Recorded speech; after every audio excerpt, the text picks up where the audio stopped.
बिस्मिल्लाह इन्नल हम्दुलिल्लाह नहमदुहु व नस्तईनुहु व नस्तगफिरुह व नऊज़ु बिल्लाहि मिन शुरूरि अनफुसिना व मिन सय्यिआति अमालिना मय यहदिहिल्लाहु फला मुदिल्ल लहु व मय युद्लिल फला हादिय लहु व अशहदु अन ला इलाहा इल्लल्लाहु वहदहु ला शरीका लहु व अशहदु अन्ना मुहम्मदन अब्दुहु व रसूलुहु अम्मा बाद फ़इन्न खैरल हदीसि किताबुल्लाह व खैरल हदी हदी मुहम्मदिन सल्लल्लाहु अलैहि वसल्लम व शर्रल उमूरि मुहदसातुहा व कुल्लु मुहदसातिन बिदअह व कुल्लु बिदअतिन दलाला व Kullu दलालातिन फिन्नार।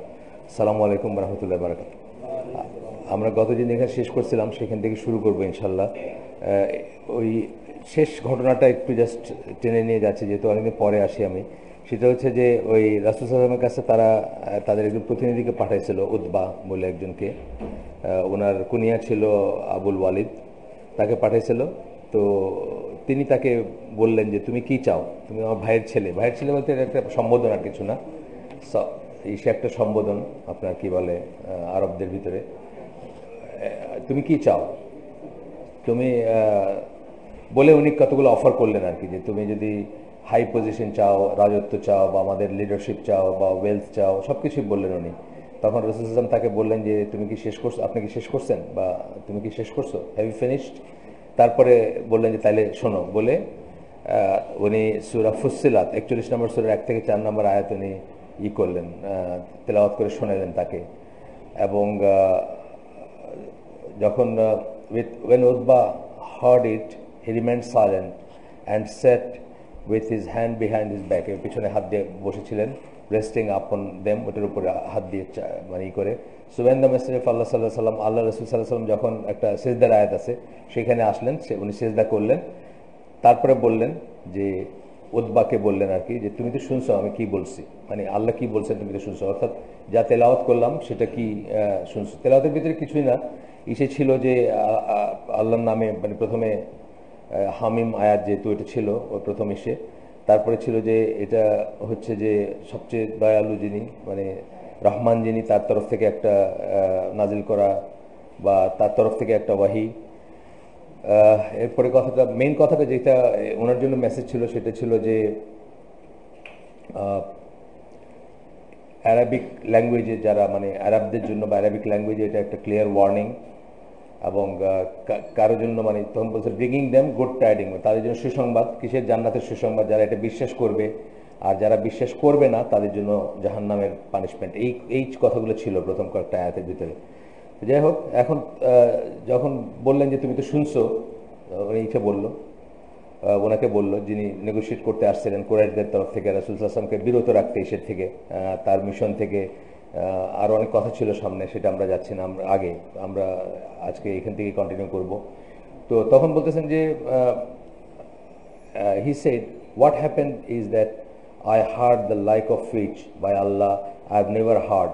By Allah it is not sorcery, not poetry, not divining. মানে কে বলতেছেন এটা বলতেছেন যিনি, যাকে তারা হিসেবে পাঠাইছিল, উনি বলতেছেন যে, উনি ফিরে গিয়ে বলতেছেন যে আমি যা শুনছি। সৌদ বা ওয়েন্ট ব্যাক, তার মানুষের কাছে ফিরে গিয়ে উনি বলতেছেন যে যা আমি শুনলাম আল্লাহর কসম, আমি কোনোদিন এগুলো শুনি নাই। এটা কোনো জাদু না, এটা কোনো কবিতা না, এটা কোনো অন্য কিছু জিনের কোনো কাজ না। O Quraish, obey me and let the decision be mine. Leave the man and let him continue in what he is upon. উনি কোরাইশদেরকে বলতেছেন, যাকে পাঠাইছিলেন উনি বলতেছেন কোরাইশদেরকে যে আমাকে শোনো, আমার কথা শোনো, তাকে তার মতো থাকতে দাও, অর্থাৎ রাসূল সাল্লাল্লাহু আলাইহি ওয়াসাল্লামকে তার মতো থাকতে দাও। কিপ অ্যাওয়ে ফ্রম হিম, তার কাছ থেকে দূরে সরে থাকো। Since by Allah he is saying which I heard will come to have great importance, মানে যেটা আমি শুনছি সেটা অনেক অনেক জরুরি কিছু জিনিস, এবং এটা অনেক বড় কিছু ঘটতে যাচ্ছে। সো ইফ দে আদার, মানে বলতেছে Arabs kill him then you will be rid of him due to the action of others. যদি অন্যরা তাকে মেরে ফেলে তাহলে তোমরা তো তাকে মুক্তি পেয়ে গেলা, অন্যরাই তোমাদেরকে সেই কাজটা করে দিল তোমরা যেটা করতে চাইছো। And if he কনকার্স the Arabs, কিন্তু উনি যদি জিতে যান, বা রাসূল সাল্লাল্লাহু আলাইহি ওয়াসাল্লাম যদি টিকে যান, উনি যদি অন্যদের উপরে বিজয়ী হন, then his sovereignty is your sovereignty, মানে উনি যদি টিকে গিয়ে ওদের শাসক হন, ওদের লিডার হন, বা ওদের সার্বভৌম রাজা হন, তাহলে সেটা হচ্ছে তোমাদেরই ব্যাপার, কারণ সে তোমাদেরই একজন। হিজ পাওয়ার ইজ ইয়োর পাওয়ার, ওনার পাওয়ার তখন তোমার পাওয়ার হবে। মানে উনি বোঝাচ্ছেন কোরাইশদেরকে যারা পাঠাইছিল তাকে রাসূল সাল্লাল্লাহু আলাইহি ওয়াসাল্লামকে বোঝাইতে যে তাকে যেন এইসব থেকে উনি যেন এইসব থেকে বাদ দেন, এইসব থেকে সরে আসেন, তাকে লোকটোপ দেখানো হয়েছিল। সেইখানে গিয়ে সেই আয়াতগুলো শুনে এসে তার লোকদেরকে বলতেছে এই কথাগুলা যে তাকে তার মতো থাকতে দাও, যদি তারা অন্যরা মারে ফেললো, আর যদি তারা না মারে আর উনি যদি বিজয় হন তাহলে সেটা তোমাদেরই বিজয় হবে, কারণ সে তোমাদেরই একজন। তখন কুরাইশরা তাকে বলল, by Allah, he has perform magic upon you with his tongue. তাকে বলল, উতবাকে বলতেছে যে তো আল্লাহর কসম, সে তোমার উপরে তার জাদুই করছে, তার যে সে কথাগুলো অর্থাৎ কোরআন যে শোনাইছে এটা তোমার উপর জাদু হিসেবে কাজ করছে, তোমার সে জাদু করে ফেলছে। ও আবুল ওয়ালিদ, মানে ওনাকে বলতেছে যে তোমাকে সে জাদু করে ফেলছে, তোমাকে সে পটায় ফেলছে। সোজা কথা, আমরা দেখি না যে একজনকে পাঠাইলেন ঝগড়া করতে, সে আইসা আবার উল্টা ওর ফেভারে কথা বলতেছে, তখন আমরা খুব ক্ষুব্ধ হয়ে যাই যে কি এটা কি জন্য পাঠালাম তোমার, আর তুমি এসে কি কইতেছে, এরকম একটা ব্যাপার আর কি। তো তখন উনি বলল, দিস ইজ মাই অপিনিয়ন, এটা আমার মত, উইথ রিগার্ড টু হিম, রাসূল সাল্লাল্লাহু আলাইহি ওয়াসাল্লাম সম্বন্ধে এটা আমার মত। You may do whatever you see fit, তোমরা তোমাদের মতো করতে পারো, তোমাদের যেটা ইচ্ছে সেটা করতে পারো। ইবন ইসহাক, যে আপনারা জানেন যে রাসূল সাল্লাল্লাহু আলাইহি ওয়াসাল্লামের প্রথম জীবনী করেন উনি, তো ইবন ইসহাকের মতে এবং জীবনের উপর কাজ করেন উনি আর কি, কিন্তু ওনার এইটা আমাদের কাছে হুবহু আসে নাই, ওনার থেকে সংগৃহীত জিনিস সিরাত ইবনে হিশামে আসছে, কিন্তু ওনার কোনো কিতাব নাই অ্যাকচুয়ালি, উনি কোনো কিতাব ফর্মে কিছু লিখে যান নাই, কিন্তু উনি এটার উপর কাজ শুরু করছিলেন বা ওনার কাজগুলো আমাদের কাছে ডিরেক্টলি আসে না। এটা আমরা অন্য সে যে সিরাতের বই পড়তেছি সেখানে আমরা দেখলাম যে ওনার সরাসরি এইগুলো নাই, কিন্তু ওনার ছাত্র বা ওনার থেকে বর্ণনাগুলো আমরা বিভিন্ন সিরা গ্রন্থে পাই। সেখানে একটা ঘটনা দিয়েছেন,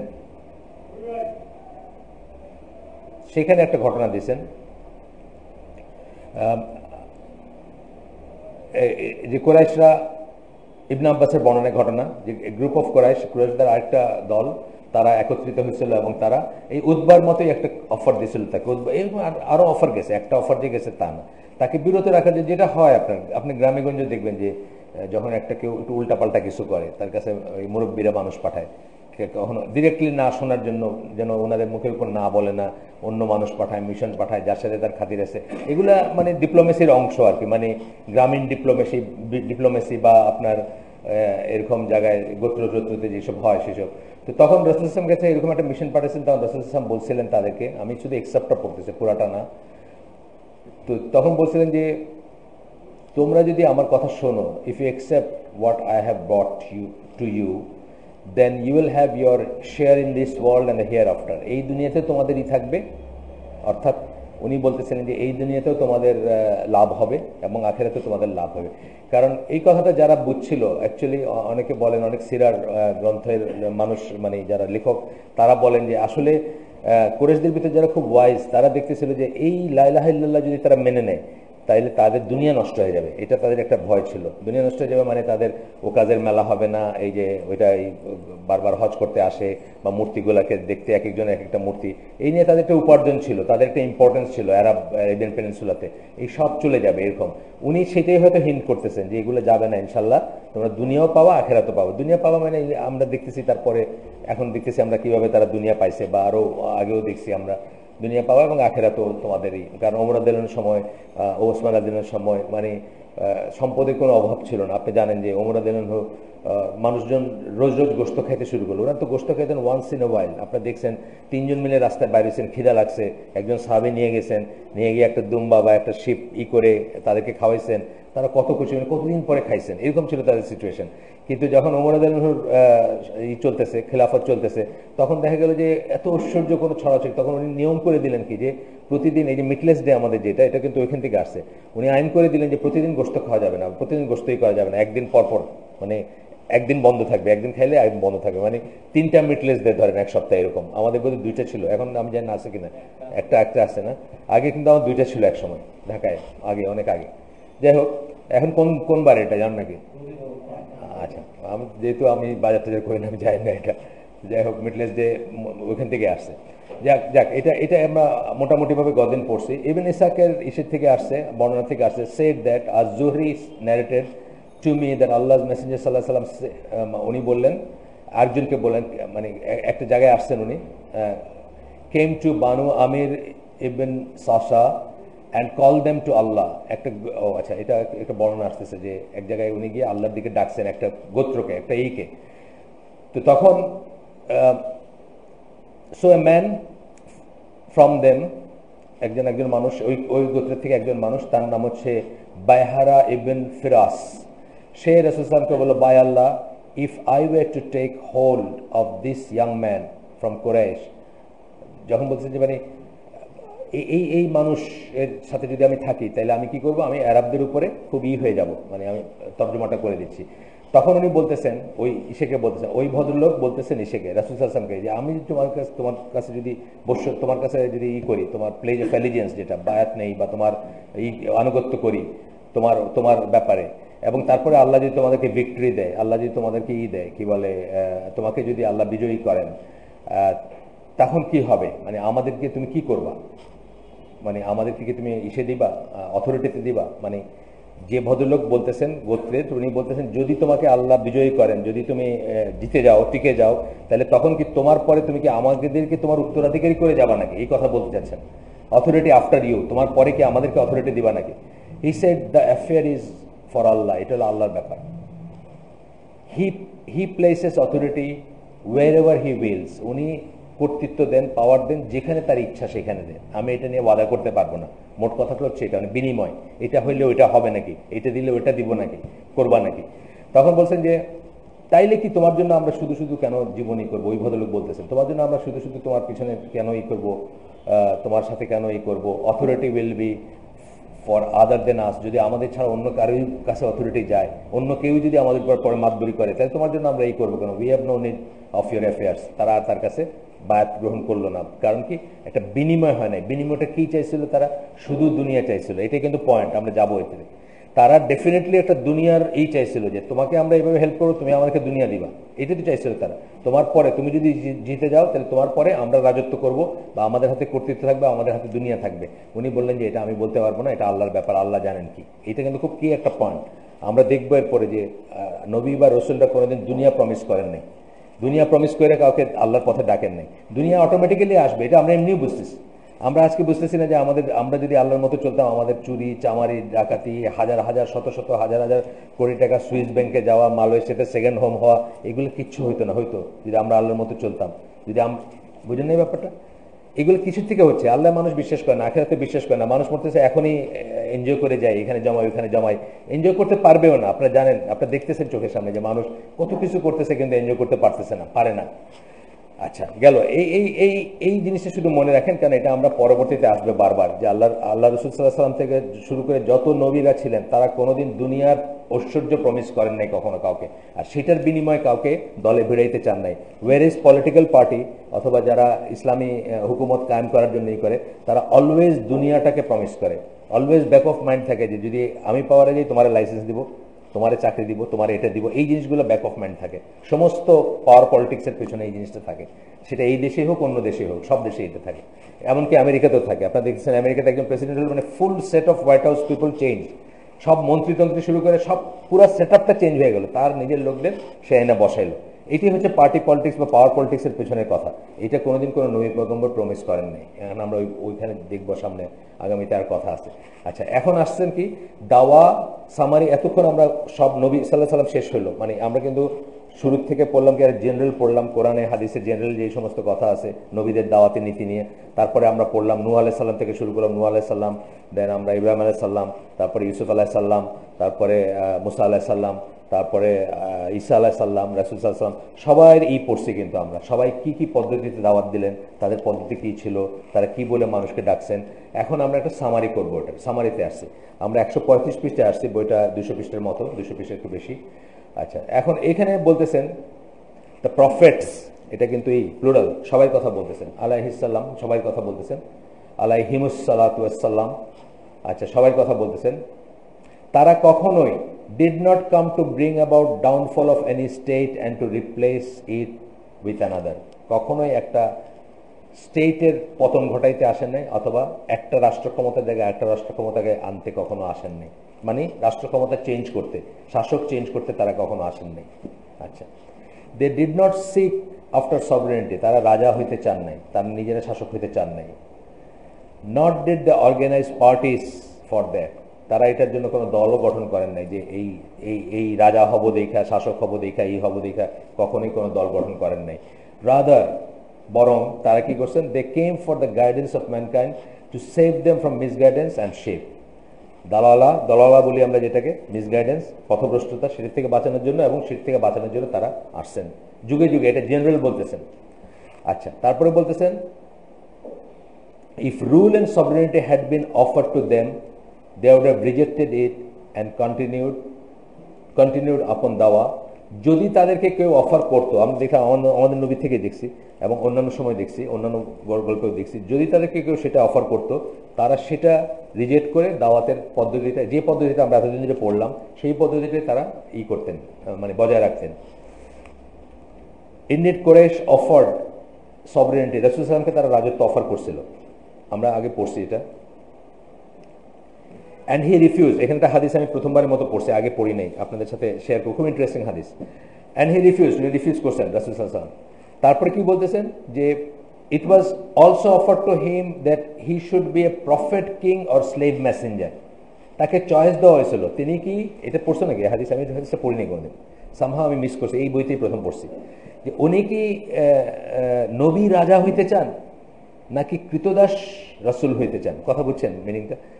নবীও হবেন, রাজাও হবেন, এটার একটা সাথে যদি চয়েস দেওয়া হয় যে কৃতদাস হবেন, আল্লাহর দাস আর কি, এবং রাসূল হবেন, তাহলে উনি কোনটা চুজ করতেন, মানে কোনটা, এই দুটোর ভিতর উনি পরেরটাই চুজ করবেন। এই হাদিসটা আমি আগে দেখিনি, এখানে দেখলাম আবু হুরায়রা রাদিয়াল্লাহু আনহু বর্ণনায় এই হাদিসটা হচ্ছে আহমেদের হাদিস, ইবনে হিব্বান এবং আহমেদে আছে।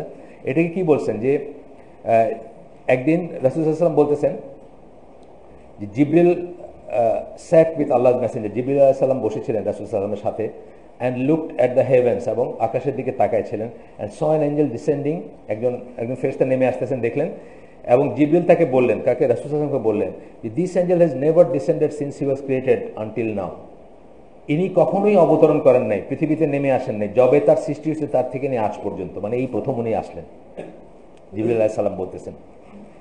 So when he descended, he said, O Muhammad, your Lord has sent me to you. হে মোহাম্মদ, তোমার প্রভু অর্থাৎ আল্লাহ আমাকে তোমার কাছে পাঠাইছেন। Saying, shall he make you a prophet, king or a slave messenger? তোমাকে কি তো উনি একজন নবী রাজা বানাবেন নাকি একজন কৃতদাস রসুল বানাবেন, অর্থাৎ খুব লোলি রসুল আর কি, আর খুব বড় নবী, মানে রাজা হয়ে নবী হইতে পারত এরকম। জিবরিল said, show humbleness to your Lord, O Muhammad. জিবরিল আলাইহিস সালাম রাসূল সাল্লাল্লাহু আলাইহি ওয়াসাল্লামকে বললেন যে তোমার প্রভু অর্থাৎ প্রতিপালকের কাছে তোমার হাম্বলনেস, মানে নম্রতা, বিনয় দেখাও, তুমি যে ছোট এটা দেখাও, তুমি যে ইনসিগনিফিকেন্ট এটা দেখাও। তখন রাসূল সাল্লাল্লাহু আলাইহি ওয়াসাল্লাম বললেন যে রাদার এ স্লেভ মেসেঞ্জার, আমি একজন দাস, আল্লাহর বান্দা এবং মেসেঞ্জার হইতে চাও, বা কৃতদাস এবং মেসেঞ্জার হইতে চাও। সেই তো এটা থেকে আমরা বুঝি যে দুইটার চয়েস যদি দেওয়া হইতো, এইটাই একটা ইন্ডেক্স, দুইটার চয়েস যদি কখনো ওনাকে দেওয়া হইতো যে তুমি কোনটা হইতে চাও, উনি এটাই হইতে চাইতেন, মানে এই হাদিসটা এখান থেকে আসছে। আমি আপনাদেরকে বললাম যে এই হাদিসটা আমি আগে শুনি নাই, এই বইটা পড়তে গিয়ে প্রথম দেখছি আর কি। যাই হোক, আমরা এরপরে আগাই। আরেকটা হাদিস আসতেছে উবাদা ইবন সামিত রাদিয়াল্লাহু আনহু থেকে, এটা হচ্ছে আপনার বুখারীর হাদিস, মুসলিমের হাদিস, দুইটারই। বলতেছেন যে আমি তাদের একজন যারা আকাবায় রাসূল সাল্লাল্লাহু আলাইহি ওয়াসাল্লামের কাছে বায়াত করছিলাম, আকাবায় আপনি জানেন নিষের আগে, হিজরতের আগে সময়টায় আকাবায় বায়াত করছিলাম, এবং উনি বললেন, সরি, অ্যান্ড হি সেড, হ্যাঁ, উই গেভ দ্য প্লেজ মানে হচ্ছে বায়াত বা আনুগত্যেরই, that we would not worship anything else besides Allah. উনি বলতেছেন যে আমরা তাকে দিলাম, তার কাছে বায়াত দিলাম যে আমরা আল্লাহ ছাড়া কারো ইবাদত করব না, নর স্টিল নর ফর্নিকেট, আমরা চুরিও করবো না, আমরা ব্যভিচার করবো না, nor kill a person whose killing Allah has made unlawful, আমরা এমন কাউকে হত্যাও করবো না যেটা আল্লাহ নিষেধ করছেন হত্যা করবো, অর্থাৎ আল্লাহ হারাম যেটা, যে হত্যাকাণ্ড কখনো কখনো কিন্তু করতে হবে, জায়েজ, তাই না? কিসে ক্যাপিটাল পানিশমেন্টগুলো যেগুলো রাষ্ট্রের উপর আসে সেগুলো করতে হবে না, যে ধরেন আপনার ব্যভিচারের জন্য একটা পানিশমেন্ট, ইসলামী রাষ্ট্র হইলে কিসাসের জন্য হইতে পারে, আপনার অন্যান্য জিনিসের জন্য যেটা মুরতাদ হওয়ার জন্য হইতে পারে, এগুলো তো করতে হবে বা করবে, রাষ্ট্র করবে বা যারা অথরিটিতে, কিন্তু আনলফুল কিছু আমরা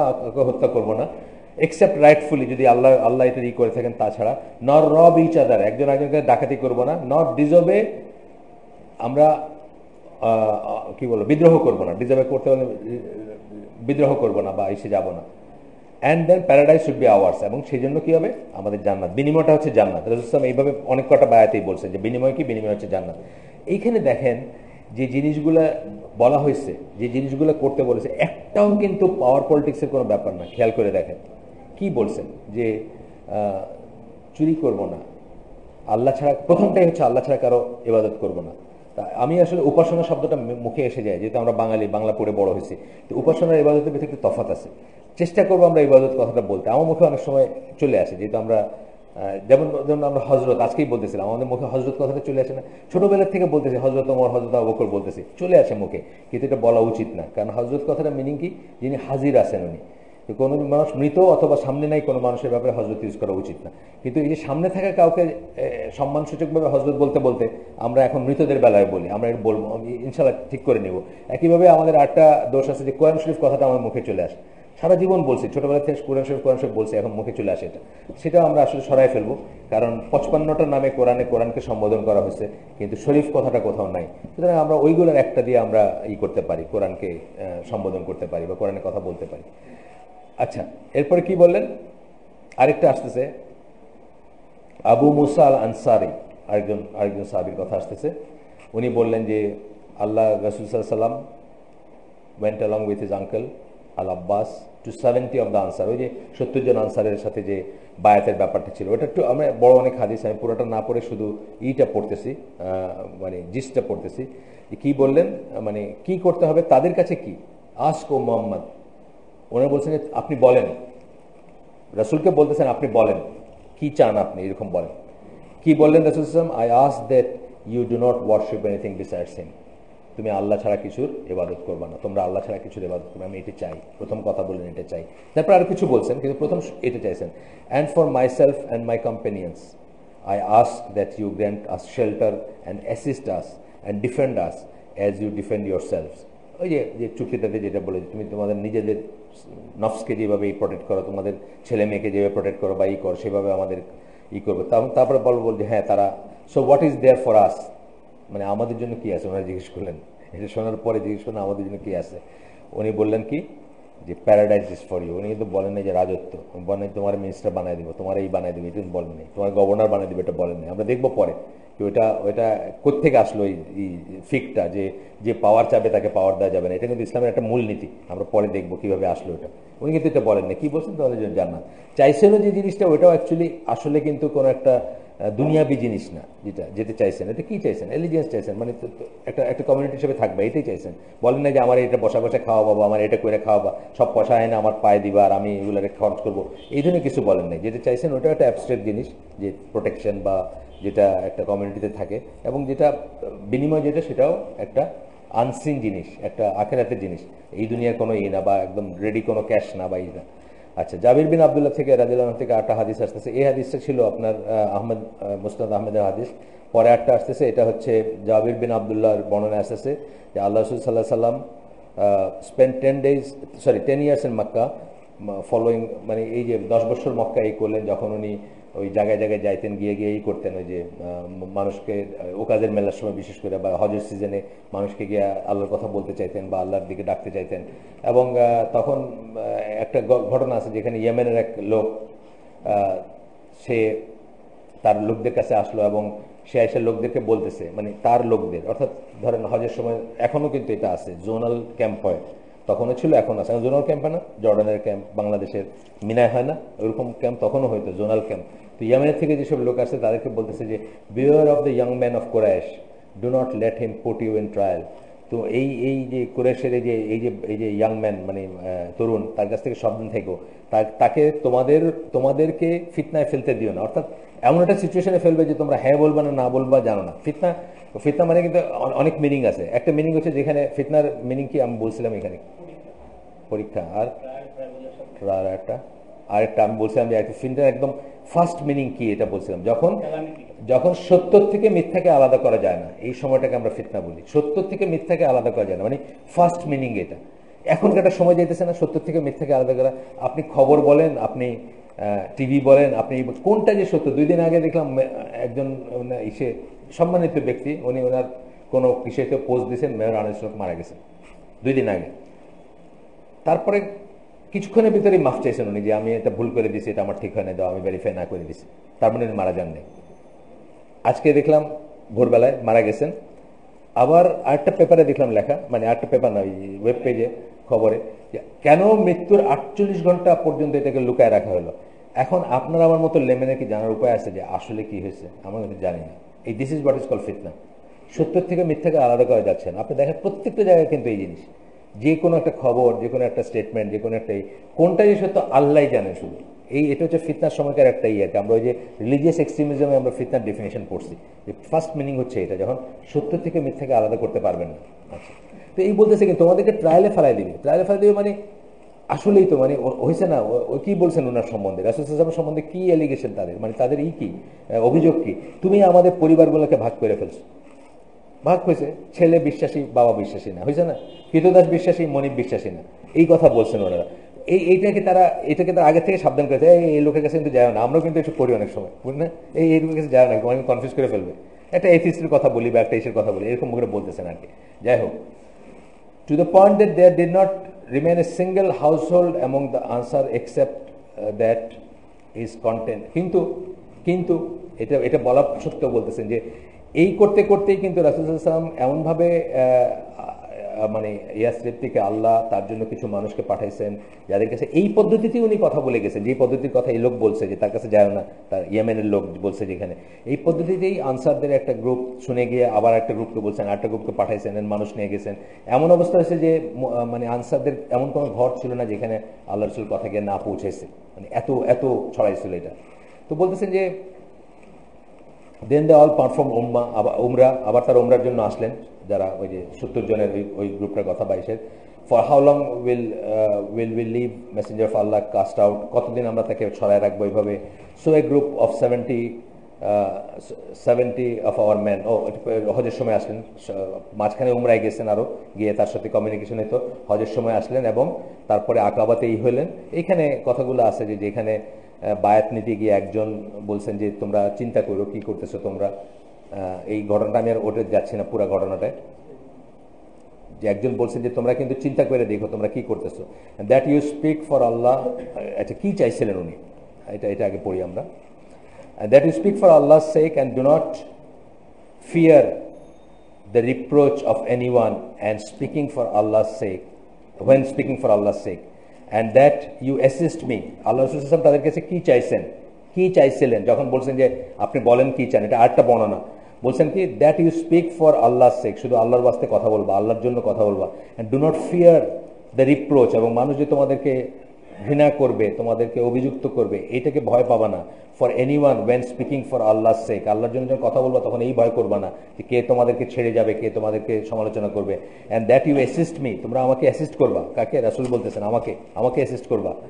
অ্যান্ড ডিফেন্ড মি, আমাকে তোমরা করবা, সুরক্ষা করবা বা প্রতিরক্ষা দিবা।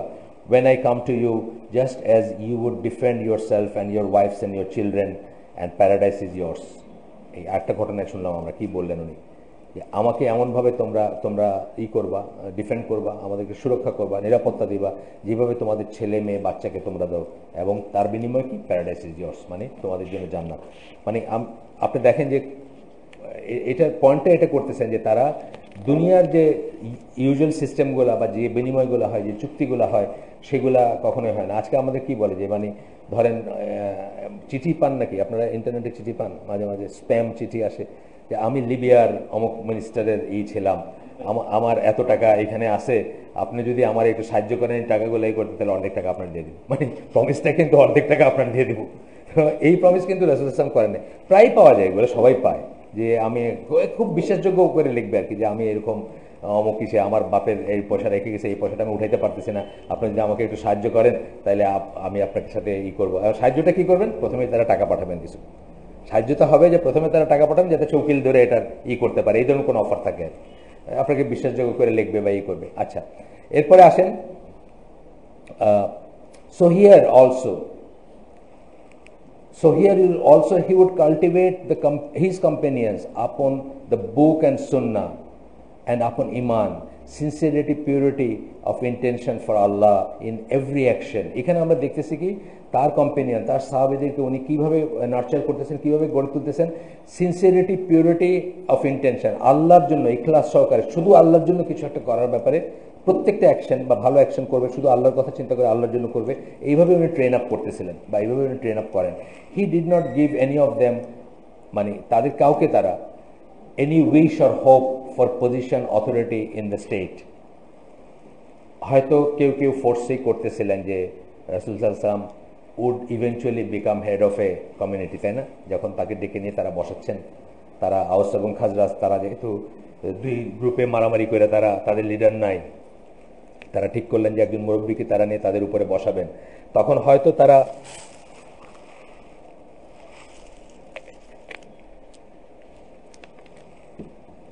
তাদের ভিতর যাদের খুব প্রজ্ঞা, যারা খুব প্রজ্ঞাশীল, তারা হয়তো দেখতে পাচ্ছিলেন যে এই রাসূল সাল্লাল্লাহু আলাইহি ওয়াসাল্লাম একদিন হয়তো তাদের লিডার হয়ে যাবেন, ওই কমিউনিটির লিডার হবেন।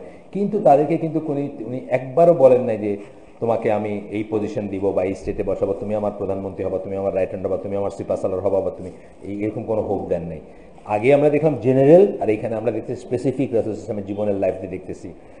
ওমর বিন খাত্তাব রাদিয়াল্লাহু আনহুর কথা বলতেছেন যে উনি খুব স্ট্রং ছিলেন, কিন্তু ওনাকে কিন্তু বলেন নাই যে আমার পরে তুমি জেনারেল হবা বা তুমি রাজা হবা, এই কথা কিন্তু বলেন নাই, তুমি লিডার হবা, এটা বলেন নাই। আমরা এখানে খুব মজার একটা ঘটনা দেখবো। ওমর রাদিয়াল্লাহু আনহু জীবনে একবার চিন্তা করছিলেন যে উনি যদি লিডার হইতেন, ওই ঘটনাটা আমরা দেখবো। এছাড়া কিন্তু উনি কখনোই চান নাই লিডারশিপ, পড়বো আমরা ইনশাল্লাহ। তো এখানে কি হলো যে আল্লাহ মেসেঞ্জার এটা বলেন নাই, বরং ওমর রাদিয়াল্লাহু আনহু এত স্ট্রং মানুষ, এত সবাই জানতো যে আল্লাহ রাসূল বলছেন যে সে যে পদ্মে হাতে সে পদ্মে শয়তান হাতে না, মানে এত স্ট্রং পার্সোনালিটি মানুষ, তবুও কিন্তু ওনাকে কোনো হোপ দেন না যে ইউড বি লিডার আফটার মি, তুমি আমার সিপাহসালার। এটা বরং আমরা দেখবো যে খাইবারের ইসের সময় আল্লাহ রাসূল সাল্লাল্লাহু আলাইহি ওয়াসাল্লাম বললেন যে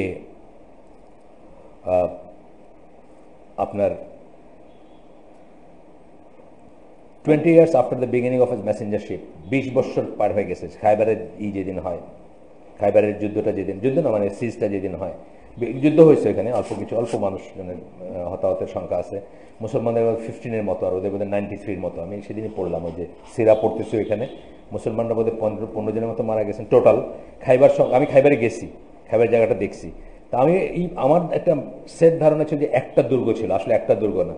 আমি ওইখানে গিয়ে কিন্তু দেখি যে অনেক কটা জায়গাকে মনে হবে যে আপনারই ওখানে তীর চিহ্ন দিয়ে দেখাই দিছে, কিন্তু যখন গেলেন উলা বলে একটা শহর আছে সৌদি আরবে, আল উলা, তার পাশে আর কি, যখন গেলেন তখন মনে হবে যে অনেক কটা জায়গাকে দেখে মনে হচ্ছে এগুলো দুর্গ ছিল।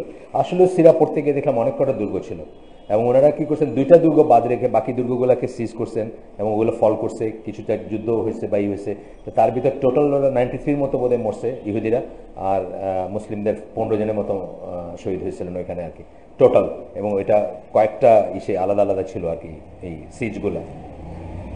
তো রাসূল সাল্লাল্লাহু আলাইহি ওয়াসাল্লাম 20 বছর মেসেঞ্জারশিপের পরে বললেন যে সারপ্রাইজ দেম বাই সেইং, তারা সবাই খুব অবাক হয়ে গেছিলেন যখন রাসূল সাল্লাল্লাহু আলাইহি ওয়াসাল্লাম বললেন যে I will give the flag tomorrow to a man who loves Allah and his messenger. আমি কালকে একজনের হাতে, এমন একজনের হাতে পতাকা দেব যে আল্লাহ এবং আল্লাহ রাসূলকে ভালোবাসে। Allah will grant victory at his hand, তার হাতে আল্লাহ বিজয় দিবেন। এখন এই কথাটা যে মানে এটা কিন্তু ওই সেন্সে লিডারশিপ না, এটা একটা বিরাট অনার না, আল্লাহ রসুলের হাতে পতাকা পাওয়াটা, এটা কিন্তু ঠিক ওই লিডারশিপ না, কারণ আল্লাহ রসুল তো বেঁচে আছেন, এমন না যে তার উপরে দিয়ে কিছু, তা তো না, কিন্তু এটা একটা অনার। তো ওমর রাদিয়াল্লাহু আনহু and the rest of the companion spend the night, তারা সারা রাত কল্পনা করে কাটাইছেন যে সকালে আসলে কার হাতে পতাকাটা দেওয়া হবে। এই ঘটনা সম্বন্ধে ওমর রাদিয়াল্লাহু আনহু বলছেন যে এই একদিন আমি মনে মনে চাইছিলাম যে আমাকে আল্লাহ রাসূল সাল্লাল্লাহু আলাইহি ওয়াসাল্লাম পতাকাটা দেন, মানে আমাকে একটা পজিশন দেন, এই জীবনে একদিন চাইছিলাম। I never had any love for leadership except on that day, শুধু ওই একদিন আমার ছিল। কিন্তু কি দেখা গেল পরে, মানে লিডারশিপ কি হলো, আলী রাদিয়াল্লাহু আনহুর হাতে আপনি জানেন যে ইটা দিছিলেন, ফ্ল্যাগটা দিছিলেন।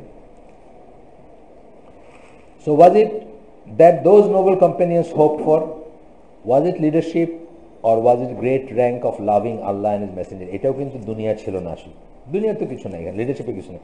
রাসূল তো বেঁচে আছেন, এমন না যে রাসূল মরে গেছেন বা তাকে উত্তরাধিকারী করে দিতেছেন না, জাস্ট ওই যুদ্ধের এটা অনারটা কোথায় ছিল, কি বলছেন কথাটা, যে আল্লাহ এবং আল্লাহ রসুলকে ভালোবাসে এমন একজনের হাতে দিব যে আল্লাহ এবং আল্লাহ রসুলকে ভালোবাসে। Flag tomorrow to a man who loves Allah and his messenger, এই অনারটা পাইতে চাইছিলেন, কিন্তু নট দ্যাট রিয়েলি ক্ষমতার লিডারশিপ এখানে ছিল না। ওয়াজ ইট গ্রেট, আচ্ছা ল্যাগ গেল, ওমর বিন খাত্তাব এটা দিকে আসছে।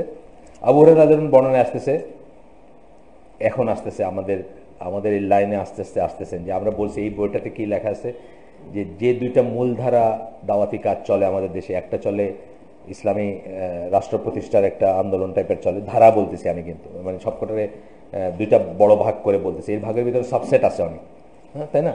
আর একটা হচ্ছে কি, যে শুধুমাত্র দাওয়াত ফর দ্য সেক অফ দাওয়াত দিয়ে যাবেন, মানে মানুষ দিয়ে মসজিদ বলবেন বা ই করবেন, কিন্তু দুইটা ধারাকেই কিন্তু উনি আলটিমেটলি রিফিট করবেন এই বইয়ের শেষের দিকে যখন আমরা যাব, সেই দিকেই যাচ্ছেন উনি। আবু হুরায়রা রাদিয়াল্লাহু আনহু বর্ণনা একটা হাদিস বলতেছেন, রাসূল সাল্লাল্লাহু আলাইহি ওয়াসাল্লাম বলেন, এটা হচ্ছে আপনার এক সেকেন্ড আমি দেখে দিই, এটা হচ্ছে বুখারীর হাদিস। আবু হুরায়রা রাদিয়াল্লাহু আনহু বলেন, রাসূল সাল্লাল্লাহু আলাইহি ওয়াসাল্লাম বলেন, you will never desire for leadership but it will be a cause of মানে regret on the day of resurrection. মানে এমন কোনো অবস্থা যদি তোমরা যদি কামনা করো, চাও, আকাঙ্ক্ষা করো লিডারশিপের জন্য, তাহলে কি হবে, তোমাদের জন্য আখেরাতে একটা বিরাট আফসোসের ব্যাপার হবে এটা, তোমরা যদি চেয়ে নাও এটা, তোমরা যদি আগে আগে বেড়ে নাও এটা। সো হোয়াট এ গুড, আচ্ছা মানে এটা আরেকটাই আসছে, আরেকটু প্লাস আছে, প্লাসটুকুর দলিল আরেক জায়গা থেকে আসছে। আব্দুর রহমান ইবন, এটাই কথাটা, এটাই মেন কথাটা, এটাই যে সেই দিন তোমাদের জন্য আরও আসবে, এটা নিয়ে আরও কথা আসবে।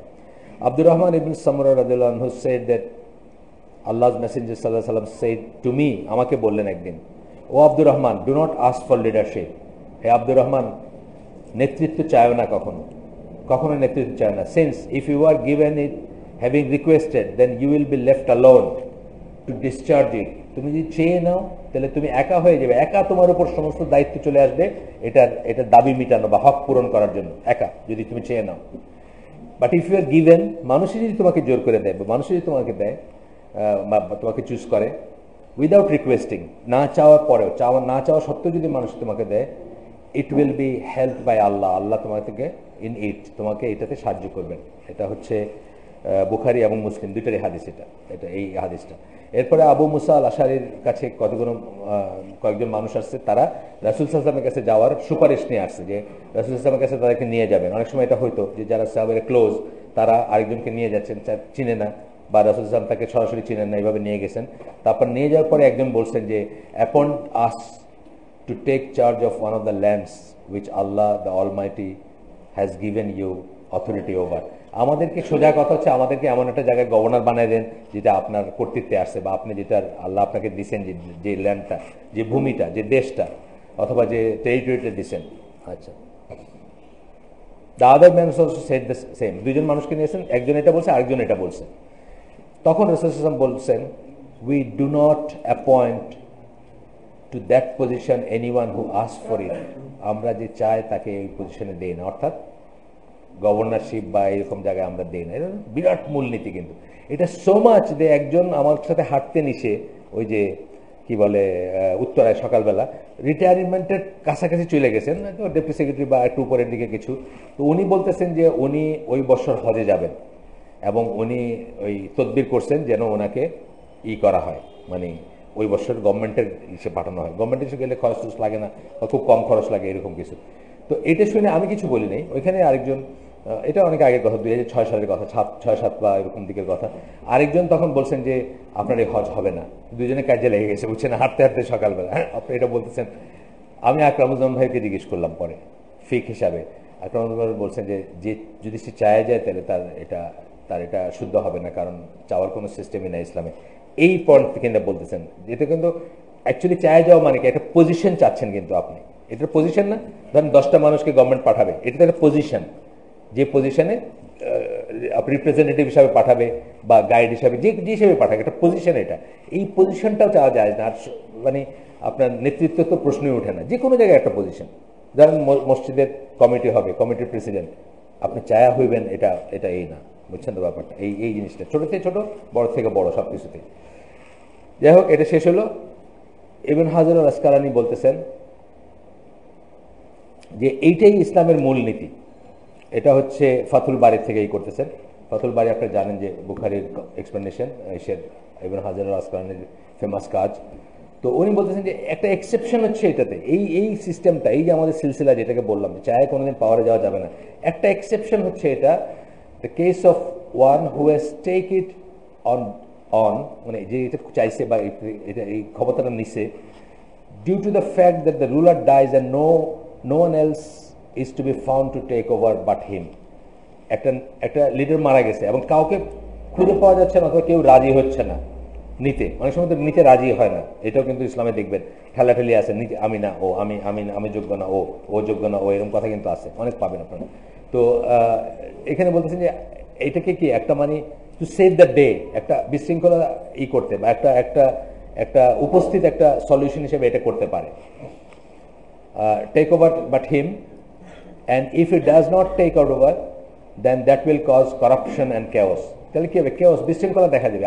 আপনি জানেন যে 1 ঘন্টাও লিডার ছাড়া থাকা উচিত না, আমির ছাড়া থাকা উচিত না। আমরা কোথা থেকে জানি এটা? রাসূল সাল্লাল্লাহু আলাইহি ওয়াসাল্লাম মৃত্যুর পরে জানি যে তার লাশটা দাফন না করে তারা কি করছেন, তারা আগে আমির ঠিক করছেন। মানে এতটুকু সময় আমির ছাড়া থাকা উচিত না, এবং এটা আসলেও খুব বড় একটা ফিতনা, যে কোনো জায়গাতে এটা ফিতনা, সাথে সাথে এটা করে ফেলা উচিত, মানে অ্যাজ সুন অ্যাজ পসিবল। এরপরে বোল্ড ফেস দিচ্ছেন, এই যে বড় করে একটু জায়গা দিচ্ছেন, মানে এতক্ষণ আমরা যা বললাম এটা সামারি দিচ্ছেন। It is obligatory that in choosing the governors and the judges that we follow the methodology of Allah's messenger. এটা আমাদের জন্য ওয়াজিব যে আমরা যদি গভর্নর বা আমরা যদি রুলার যদি চুজ করতে হয় আমাদের, বা জাজ বলতেছেন কাজী, যেটা আমরা যেন আল্লাহ রসুলের ইটা ফলো করি, মেথোডোলজি বা পদ্ধতিটা ফলো করি। পদ্ধতিটা কি? So this positions are not to be given to those who ask for them. শেষ। আমার দেশে একজনও চাকরিতে আছে, এইটা যদি করেন একজনের চাকরি আছে? কারো চাকরি আছে কোনো পজিশন? কারো কোনো পজিশন চাকরি নেই। পাশ করার আগেই শুরু হয়ে যায় কোথায় পোস্টিং হবে। মানে বিসিএস হইতেছে না, বিসিএস এর খালি ওই রেজাল্ট ডিক্লেয়ার হবে, তখনই আপনার শুরু হয়ে গেছে সুপারিশ কার কোথায় চাকরি হবে এবং কে কোথায় যাইতে চায়। একজনেরও চাকরি থাকবে না, একজনেরও কোনো কর্তৃত্ব থাকবে না। অর ডিজায়ার দেম, যে সেটা চায় অথবা সেটা কামনা করে। অর পুট দেমসেলফ ফরওয়ার্ড, অথবা নিজেকে সামনে নিয়ে যায়। ইন ইলেকশন ফর এক্সাম্পল, কোন একটা ইলেকশনের সামনে নিয়ে যায়। আমাদের দেশে কি ঢোল ঢাক বাজায় গিয়ে মনোনয়ন পত্র দিয়ে আসে না, ব্যান্ড পার্টি নিয়ে যায়। যাদের অনেক পয়সা আছে তারা কি করে, ব্যান্ড পার্টি নিয়ে যায়, হাতির পিঠে যায়, অথবা আপনার ঘোড়ার গাড়িতে করে যায়, গিয়া নমিনেশন দিয়ে আসে নিজে। এটাই বলতেছেন যে অর পুট দেমসেলফ ফরওয়ার্ড, বা নিজেকে আগায় দেয় কিসে? একটা ইলেকশনের জন্য। Since this pertains to desiring this positions, এই ইলেকশনে আগায় যাওয়াটাই হচ্ছে এই পজিশনগুলো চাওয়ার ব্যাপার, একই অবস্থা। আচ্ছা, এরপরে আসেন, rather the one to be chosen are those who are suitable in knowledge, piety, and those who do not desire such position. তিনটা কথা বললেন, কাদেরকে আপনারা তো একসময় হইতে পারে, আপনারা হইতে পারেন, আপনাদের লিডার আপনারা সিলেক্ট করতে পারেন না, এখনো করতেছেন না। গ্রামের মেম্বারকে করতেছেন, গ্রামের চেয়ারম্যানকে করতেছেন। এখানে হয়তো আপনার রোল যদি কমও হয় অনেক মানুষের ভিতর, কিন্তু ওইখানে তো আপনার পাড়া গ্রাম সবাইকে চিনে। কি কথা মনে রাখবেন আপনি? কি বললেন? নলেজ, যার জ্ঞান আছে। পাইটি কি? পরেশগারি বললেন। গুণগুলা কি? নলেজ, পরেশগারি। আরেকটা কি? যে সে পজিশনটা চায় না, সে ওই পজিশনটা চায় না। খুব ডিফিকাল্ট আপনার আজকালকে চুজ করা, কিন্তু তারপরেও কিন্তু বলতেছে যে আপনার ক্রাইটেরিয়া হবে এটা, যে তার জ্ঞান আছে, তার পরেশগারি আছে, দুইটা গেল, তারপরে সে সেটা চায় না, সেই জায়গার চায় না। আচ্ছা, then we must also benefit from this prophetic methodology. তাহলে আমাদের উচিত এই নবিয়ালা কাজ আমি বলতে চাই না, এটা অন্যরা বলে এই জন্য বলতে চাই না। প্রফেটিক মেথোডোলজি মানে পদ্ধতি, প্রক্রিয়া, মেথোডোলজি, মানহাজ যেটাকে বলি আমরা। এই নবীর মানহাজটা আমাদের উচিত in our education and training. আমরা যখন এডুকেটেড হব, ট্রেনিং হব। বাংলাদেশে কি বলে? বাংলাদেশে বলে ইংলিশ মিডিয়াম স্কুলে পড়াইতেছে কেন? লিডার বানানোর জন্য, ক্রিয়েট করার জন্য পড়াইতেছে। ছোটবেলার থেকেই শিখাইতেছে যে তোরে কিন্তু এখানে যাইতে হবে, আর এই রোডগুলোর উপরে লাঠি ঘুরাই খাইতে হবে, শিখাইতেছেন ছোটবেলার থেকে। এটা আমাদের ট্রেনিং এর পার্টই হবে না। এটাই বলতেছেন যে এই মেথডকে আমরা যে ফলো করি, আমরা এইভাবে ট্রেনই করবো না। ইট ইজ ওয়ান থিং, আপনি তার চরিত্র গঠন করলেন, তার জ্ঞান হইলো, তার চরিত্র হইলো, তার প্রজ্ঞা হইলো, তাকে আপনি পিটি করালেন, প্যারেড করালেন, কথার কথা। কিন্তু ইট ইজ অ্যানাদার থিং, তাকে আপনি বলতেছেন যে কোনো মতে তোকে কিন্তু ইসে যাইতে হবে, মানে ওই পজিশনে পৌঁছাতে হবে। লিডার বানানোর মেশিন বলে ইংলিশ মিডিয়াম স্কুলগুলো, অ্যাডভার্টাইজ করে এইভাবে করতে শুরু করছে আর কি। যদিও আমি বলি সবসময় যে বাংলাদেশের শেখ মুজিব থেকে নিয়ে, জিয়াউর রহমান থেকে নিয়ে, আপনি মানে লাইন ধরে যত লিডার ছিল আগে বা পরে, সব বাংলা মিডিয়ামে, আপনি নিশ্চিত থাকতে পারেন যে সব অর্ডিনারি স্কুল থেকে, এই আইডিয়াল স্কুল, এই ল্যাবরেটরি স্কুল, এই স্কুল থেকে যায়। এটা কোনো ব্যাপার না। কিন্তু তারপরেও কি আমরা ওইভাবে ছেলেদেরকে বড় করতেছি, কিন্তু যে তোমাদেরকে কর্তৃত্বের পজিশনে যাইতে হবে, তোমাকে এই জায়গায় যাইতে হবে, এই জিনিসটা আমাদের ট্রেনিংয়ের ভিতর থাকবে না, এটাই বলতেছেন উনি। So we should not bring up youth to have love for leadership, authority and position. এটা কিন্তু খুব নেগেটিভ লাগবে আমাদের আজকের শিক্ষা ব্যবস্থায়, থাকবে না? থাকবে না? আমাদের শিক্ষা ব্যবস্থা বলেই তো যে আমরা ওইরকম চাই, মানে যোগ্য নাগরিক গড়ে তুলতে চাই। আজকাল স্কুল লেভেলে এখন চলে আসতেছে, আপনার পার্লামেন্টারি ব্যাপার স্যাপার চলে আসছে, সুডো পার্লামেন্ট, সেটাতে ডিবেট, এগুলো স্কুল লেভেলে চলে আসছে। স্কুল লেভেল থেকে আপনার ট্রেন আপ করতেছেন কেমন এটারে জায়গা মতো নিবে না। হ্যাঁ হ্যাঁ, সব কিছু ঝগড়াঝাটি সব সব চলে আসছে। উনি বলতেছেন কি যে love for leadership, authority and position, এইটা ছাড়া আমাদের বাচ্চাদের জন্য আমরা বড় করতে শিখি।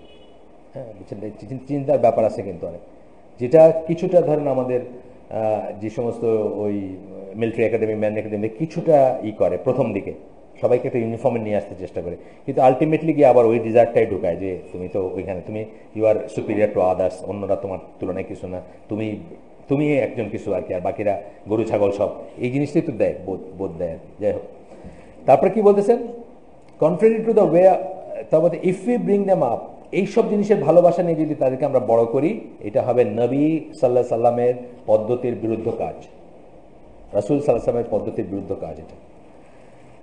And have led the youth so that they will only destroy them, এবং এই পদ্ধতিটা কি হবে, তারা ধ্বংস হয়ে যাবে, ধ্বংস হয়ে যাবে। আপনি দেখবেন আজকাল যেটা হচ্ছে যে একটা বাচ্চাকে আমরা, যেরকম কম্পিটিশন চলতেছে, র্যাট রেস যেটা বলি, একটা বাচ্চাকে আমরা মানে একদম তোমার এটা হইতেই হবে, ইঞ্জিনিয়ার, বুয়েট অথবা কত কত ফ্রেমের ভিতর ফেলে দিচ্ছি, তারপরে যখন সে হইতে পারে না, অনেক বাচ্চা আত্মহত্যা করে ফেলে। হ্যাঁ, অনেক বাচ্চা আত্মহত্যা করে ফেলে। আমার খুব নিকট আত্মীয় একজন, তার ভালো পড়াশোনায় ভালো, সে নর্ডন কলেজে ইন্টারমিডিয়েট পাস করছে এবং খুবই চেষ্টা করছে, করে সে মেডিকেলে হয় নাই, তার খুব নিকট আত্মীয় আমার। বাপ মা কিন্তু তাকে সাথে নিয়ে ঘুমাইছে ওর নেক্সট ফিউ ডেজ, ফিয়ারিং যে সে যদি কিছু করে বসে।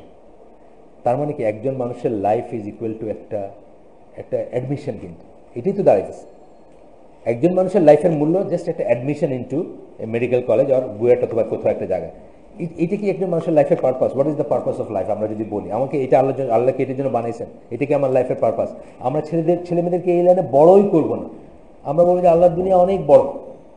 আমরা বলবো যে ওমর রাদিয়াল্লাহু বুয়েট বা মেডিকেলে পড়তে হয় নাই দুনিয়া রাজত্ব করতে গিয়ে, তুমিও না পড়লে it's not the end of the world. এইভাবে আমরা বড় করবো, হোপ দিয়ে বড় করবো, ডিসপেয়ার না, বুঝছেন না? কিন্তু যখন টার্গেট করে দিবেন যে এইটাই হইতে হবে, এইটা ছাড়া তোমার জীবনটা বৃথা, তখন সে দেখবেন যে এটার জন্য ওই রাত্রে ঘুমাইতে পারতেছে না, বাপ মাতারে রাইখা, যে চিন্তা করতেছে যে যদি সে কিছু করে ফেলে, মানে এমনভাবে তার ব্রেন ওয়াশ ছিল যে সেইখানে হবেই, তারকে হইতেই হবে এবং তার হওয়া ছাড়া কোনোই নাই, যে তার এত এত লোতে চলে গেছে সে, যে সে কিছু একটা করে বসতে পারে বাপ মেয়েটা। অথচ কিন্তু নামাজ পড়া বা ভালো ছেলে, মানে ভালোভাবে বড় হওয়া ছেলে, এই ফেসবুক জেনারেশন না, মানে ফেসবুক দেখা ছেলে না, তাকে বাপ মা খুব চোখে চোখে রেখে বড় করছে। তারপরেও তাকে হোপটা দিচ্ছে, একটা রং হোপ। হোপটা দেওয়া উচিত ছিল কি, তুমি মোহাম্মদ সাল্লাহ সাল্লামের মতো পরেশগার হবা, তার মতো সত্যবাদী হবা, তার মতো সিম্পল লাইফ লিড করবা, তাই না? এগুলো দেওয়া উচিত ছিল, মানে ওই রোল মডেলগুলো করা উচিত ছিল। তা না করে কি করছে, যে তোমাকে ডাক্তার হইলে না হলে তোমার জীবনটাই বৃথা। মানে আমি হয়তো বলি না, আর কেউ বলছে, বা ছেলে নিজে নিজে ধরে নিচ্ছে, সেটা এটা তো হওয়া উচিত না। আমি তাকে, আমার সাথে যখন তার দেখা হয়েছে, আমি বলছি দেখো, it's not the end of world, এটা দুনিয়ার না, যদি হয়তো এটা দুনিয়ারই, আল্লাহ এটা ফরজ বা ওয়াজিব করে দিতেন। দুনিয়াতে কত কিছু করার আছে। আপনাদেরকে একটা গল্প আমি বলছি কিনা জানি না, ম্যালকম এক্সের নাম শুনছেন তো? তুমি জানো, অনেকেই হয়তো শুনছেন। ম্যালকম এক্স ছিলেন একজন কালো, মানে আপনার ডেট্রয়েটে বড় হয় একজন একেবারে রাস্তার ছেলে বলতে পারেন আর কি, মানে ড্রাগ ডিলার থেকে নিয়ে উনি আকাম কুকামের কিছু বাদ দেন নাই, এরকম ছিলেন। তো উনি যখন স্কুল লাইফে পাবলিক স্কুলে পড়তেছেন, টিচার জিজ্ঞেস করেন না কে কে হইতে চাও, তো উনি বলছেন আমি লয়ার হইতে চাই। কালো চামড়া একটা লোক আর্লি 60s বলতেছে বা 50s শেষে বলতেছে আমি লয়ার হতে চাই। ওই সাদা চামড়া টিচার আসছে ওকে এসে বলছে, son you better think of something like a carpenter, মানে তুমি এই কাঠমিস্ত্রি মার্কে কিছু একটা চিন্তা করো, তুমি এটা কি কইলা, তুমি লয়ার হইতে চাও, বুঝছেন না? ওনার কিন্তু কথা মনে আছে। যাই হোক, এরপরে তো উনি ফেটে গেছেন, ফেটে গিয়ে উনি রাস্তার ওই ড্রাগ ডিলার, পিম্প, অনেক কিছু আজে বাজে কাজ করে জেলে গেছেন। জেলে যাওয়ার পরে ওনার ওইখানে একদল মানুষের সাথে দেখা হয়েছে যারা ন্যাশনাল অফ ইসলামে ছিল, ওরাও আসলে মুসলিম ওই সেন্সের না, তারপরেও আর কি ওদের কিছু নীতি কথা আছে, তো ওইগুলো শোনাইছেন। ওইখান থেকে ওনার লাইফে চেঞ্জ আসছে। আলটিমেটলি কিন্তু উনি মেইন স্ট্রিম ইসের মুসলিম হইলেন, সৌদি আরবে উনি হজ করলেন এবং উনি কিন্তু এই মূলধারায় চলে আসছিলেন। তো ওনার উনি এই কথা বলার পরে ধরেন এটা যদি আমি মনে করতেন is the end of life, মানে জীবনে আমি লয়ার হইতে পারলাম না, আমার ওই বাটা কালো চামড়া এরকম করছে, আর আমার জীবন সমস্তটা বৃথা, তাই না? এখানে দেখেন মজার ঘটনাটা কি, উনি একদিন হার্ভার্ড ল স্কুলে বক্তৃতা দিতে যাবেন, উনি লিখছেন এটা যে শত শত ডক্টরেট পিএইচডি করা লয়াররা বসে আছে, কখন উনি দয়া করে একটু কথা বলবেন এই জন্য। উনি কিন্তু ল পড়েন নাই, হার্ভার্ড ল স্কুলে যাচ্ছেন লয়ারদের সাথে কথা বলার জন্য, মানে লয়ারদের উদ্দেশ্যে বক্তৃতা করবেন। সো আমি একদিন আকরামুজ্জামান ভাই জিজ্ঞেস করছিলাম যে আকরামুজ্জামান আপনি কি পিএইচডি টিএইচডি করার চেষ্টা করেন? বলে না ভাই, পিএইচডি টিএইচডি করার কি দরকার, আলবানিয়ার বিনবাসকে নিয়ে মানুষে পিএইচডি করছে, তারা পিএইচডি করেন নাই কোনোদিন, বুঝছেন না? আসলে তো এরকম আমাদের আমাদের ওয়ার্ল্ড ভিউটা তো এরকমই হওয়া উচিত, আমাদের পার্সপেক্টিভ এরকম, it's not the end of world, এটা পিএইচডি হওয়াটা এন্ড অফ ওয়ার্ল্ড না। তো আকরাম ভাই খুব সুন্দর বলছেন যে আলবানিয়ার বিনবাস দুজনে পিএইচডি করে না, কিন্তু তাদের নিয়ে পিএইচডি করে মানুষ, অর্থাৎ তারা কিন্তু পিএইচডি সাবজেক্ট, তাদের উপর গবেষণা করে। পিএইচডিটা আপনাকে দেয় না যে আলবানির এই কাজটা সিলসিলা সাহিহা এটাতে ভিতরে, এটা নিয়ে পিএইচডি করতেছে একজন, কিন্তু উনি পিএইচডি করেন নাই। সুতরাং ইট is not the end of world. আমরা আমাদের বাচ্চাদের, এখানে তো প্যারেন্টস আছেন, আমার স্কুলের প্যারেন্টস আছেন, আমি দেখতেছি, এই জন্য বলতেছি কথাগুলো। কোনো একটা টার্গেট সেট করে দিবেন না যে আপনার বাচ্চার এটা হইতেই হবে, এটা এন্ড অফ ওয়ার্ল্ড, এটা এই এই মানে ব্রেনে এটা ঢুকতেই দিবেন না, এনিথিং সেটা হোক। তাকে বরং বলবেন যে সে চলনে বলনে একজন মুসলিম হবে, রাসূল সাল্লাল্লাহু আলাইহি ওয়াসাল্লামের যে কোয়ালিটিগুলো ছিল ওইগুলা তার ভিতরে আসবে, সেগুলো নিয়ে পড়াশোনা করবে, অন্তত খোলাফায়ে রাশিদিনে এটা শিখবে। যাই হোক, তো মালকম এক্সের কথাটা হয়তো মনে হলো, আমি অনেকখানি বলি এটা, উনি লিখছেন এটা যে আমি হার্ভার্ড ল স্কুলে যাচ্ছিলাম বক্তৃতা করতে, শত শত হার্ভার্ড পিএইচডি মানে রিসার্চ করতেছে, বা ওই ওই ডক্টরেট লেভেলের ইরা ছিল তার অডিয়েন্স, বুঝছেন না? এবং দয়া করে কারো একটা প্রশ্নের উত্তর দিচ্ছে, তারা ধন্য হয়ে গেছে। কেন?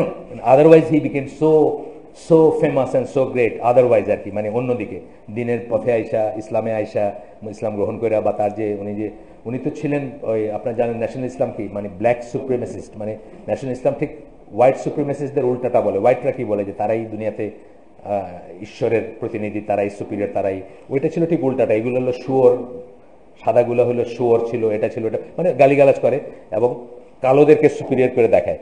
তো উনি যখন হজে গেলেন তখন ওনার খুব সুন্দর একটা কথা আছে যে আমি মানে ব্লু থেকে, ওশেনের থেকে ব্লু চোখের মানুষ দেখছি, সোনালি চুল, পাশে কালো চামড়া বসে আছে, আমি তাদের ভিতরে কোনো ভেদাভেদ দেখি নাই। আল্লাহ সৃষ্টি মাস্ট বি লাইক দিস। এই হোয়াইট সুপ্রিমেসিস্ট যেরকম রং, ব্ল্যাক সুপ্রিমেসিস্ট মানে ব্ল্যাকদেরকেও আলাদা করে একটা জাতিসত্তা বানায় ওটা নিয়ে ঘৃণা ছড়ানো, এটাও রং। তখন এসে উনি ন্যাশনাল থেকে বাইরে হয়ে গেলেন আর কি, এবং তারাই তাকে মেরে ফেলে সম্ভবত। এই যে লুই ফারাখান এখন যে আছে, তার এগেন্সে তার মেয়ের কেস চলতেছে, এখনো আছে, যে সেও একজন যারা করছে, আপনার হত্যা করছে তার বাপকে আর কি, ওই ম্যালকম এক্সে মাইরে ফেলে তারা। যে এটা প্রসঙ্গ তো আসলো, আপনারা পড়েন। আমি বলবো যে ইসলামের উপর যে কটা বই আপনাদের মাস্ট রিড, তার ভিতরে এটা একটা অটোবায়োগ্রাফি অফ ম্যালকম এক্স, এটা পাওয়া যায়, বাজারে পাওয়া যায়। এটা পড়ে দেখেন, খুবই সুন্দর একটা মানে জীবনের একটা কি বলবো মানে ট্রেল বলতে পারেন, যে কিভাবে আল্লাহ ডাস্টবিন থেকে তুলে কাউরে কোথায় নিয়ে যান আর কি, সেটার একটা খুবই সুন্দর ইয়ে। যাই হোক, এরপরে আমরা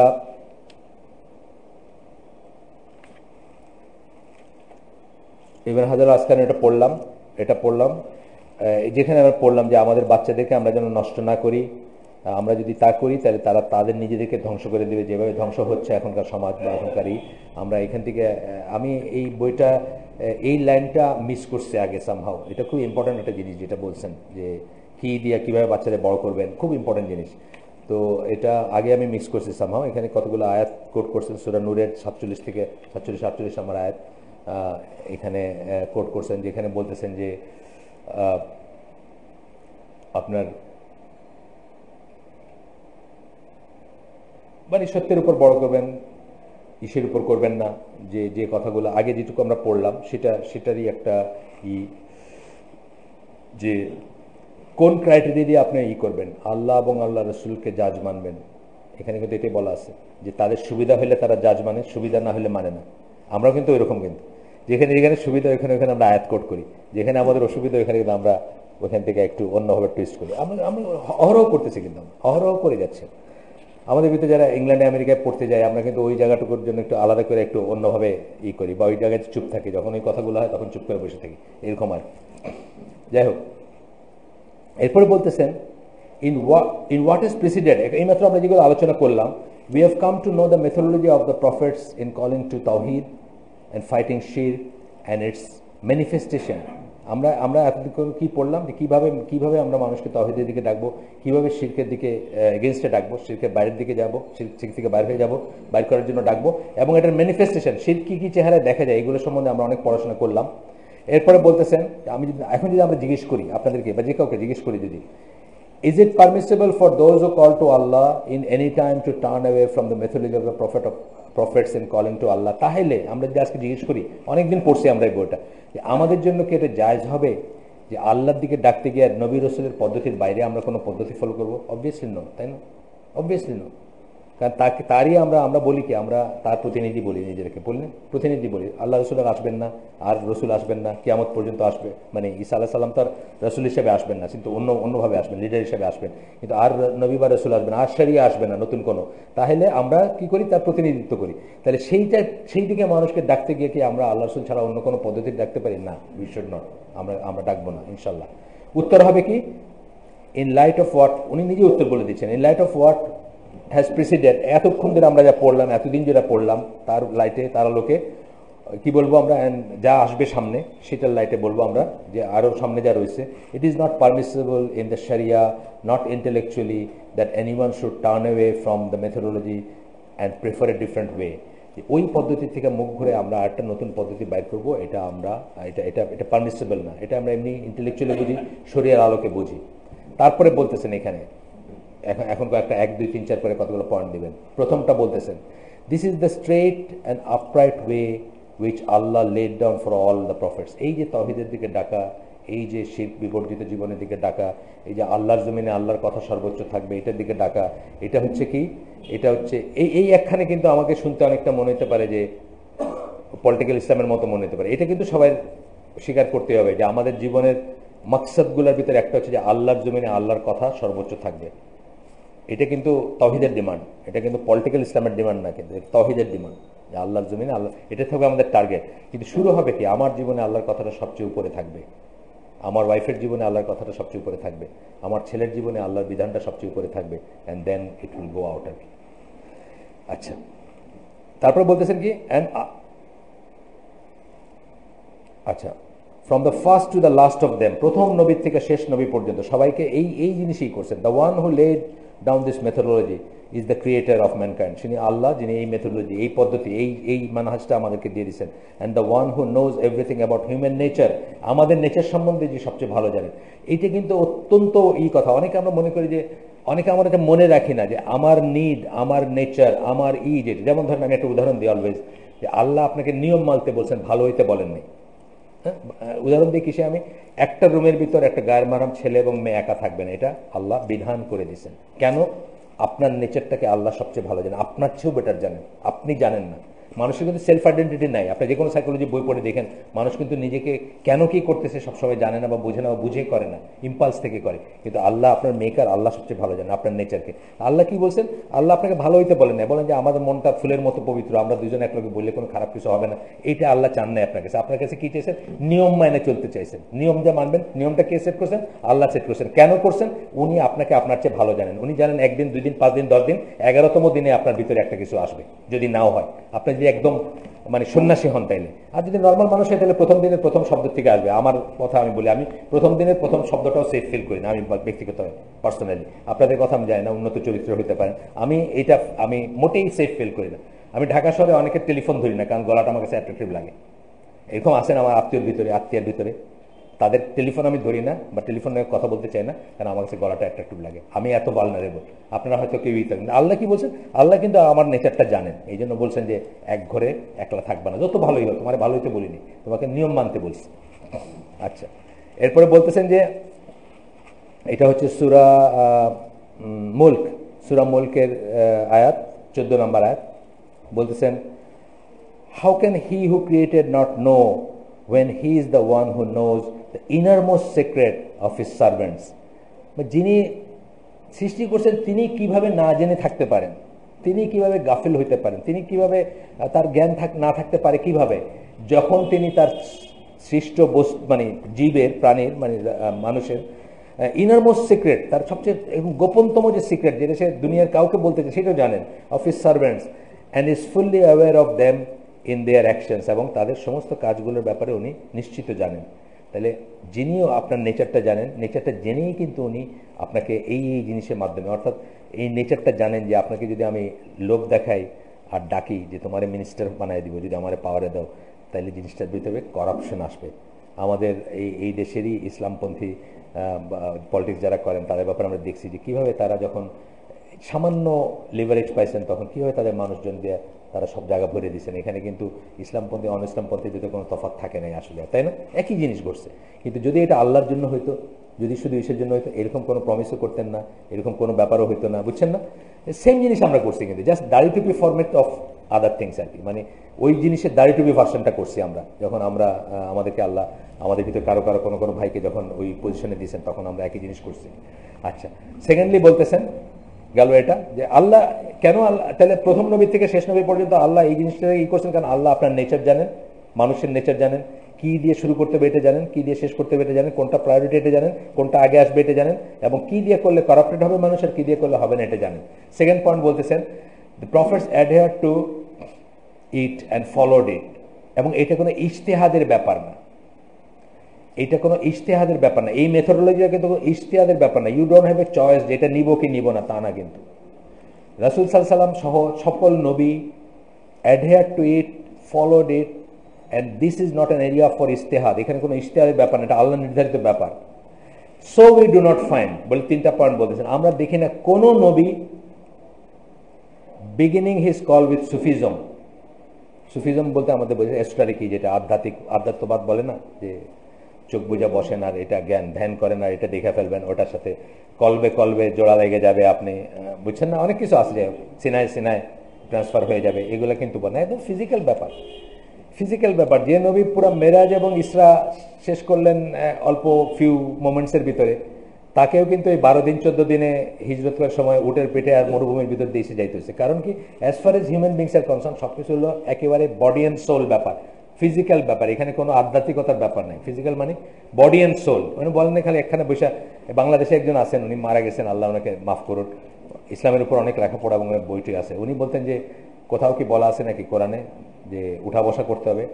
বলা হয়েছে সালাদ কায়েম করতে। আমি আমার মতো করে সালাদ কায়েম করি, মানে আমি মনের সালাদ পড়ি। আছেন বড় বড় লেখক, অনেক বড় লেখালেখি ওনার, বিশাল লেখালেখি, কিন্তু হ্যাঁ বিশাল লেখালেখি ওনার। ওনার ইসলামিক ফাউন্ডেশনের লোক ছিলেন উনি, বিশাল লেখালেখি বই আছে। উনি বলতেন যে নামাজ, ফিজিক্যাল নামাজ ইজ নট রিকোয়ার্ড। এখনো আছে এরকম মানুষ।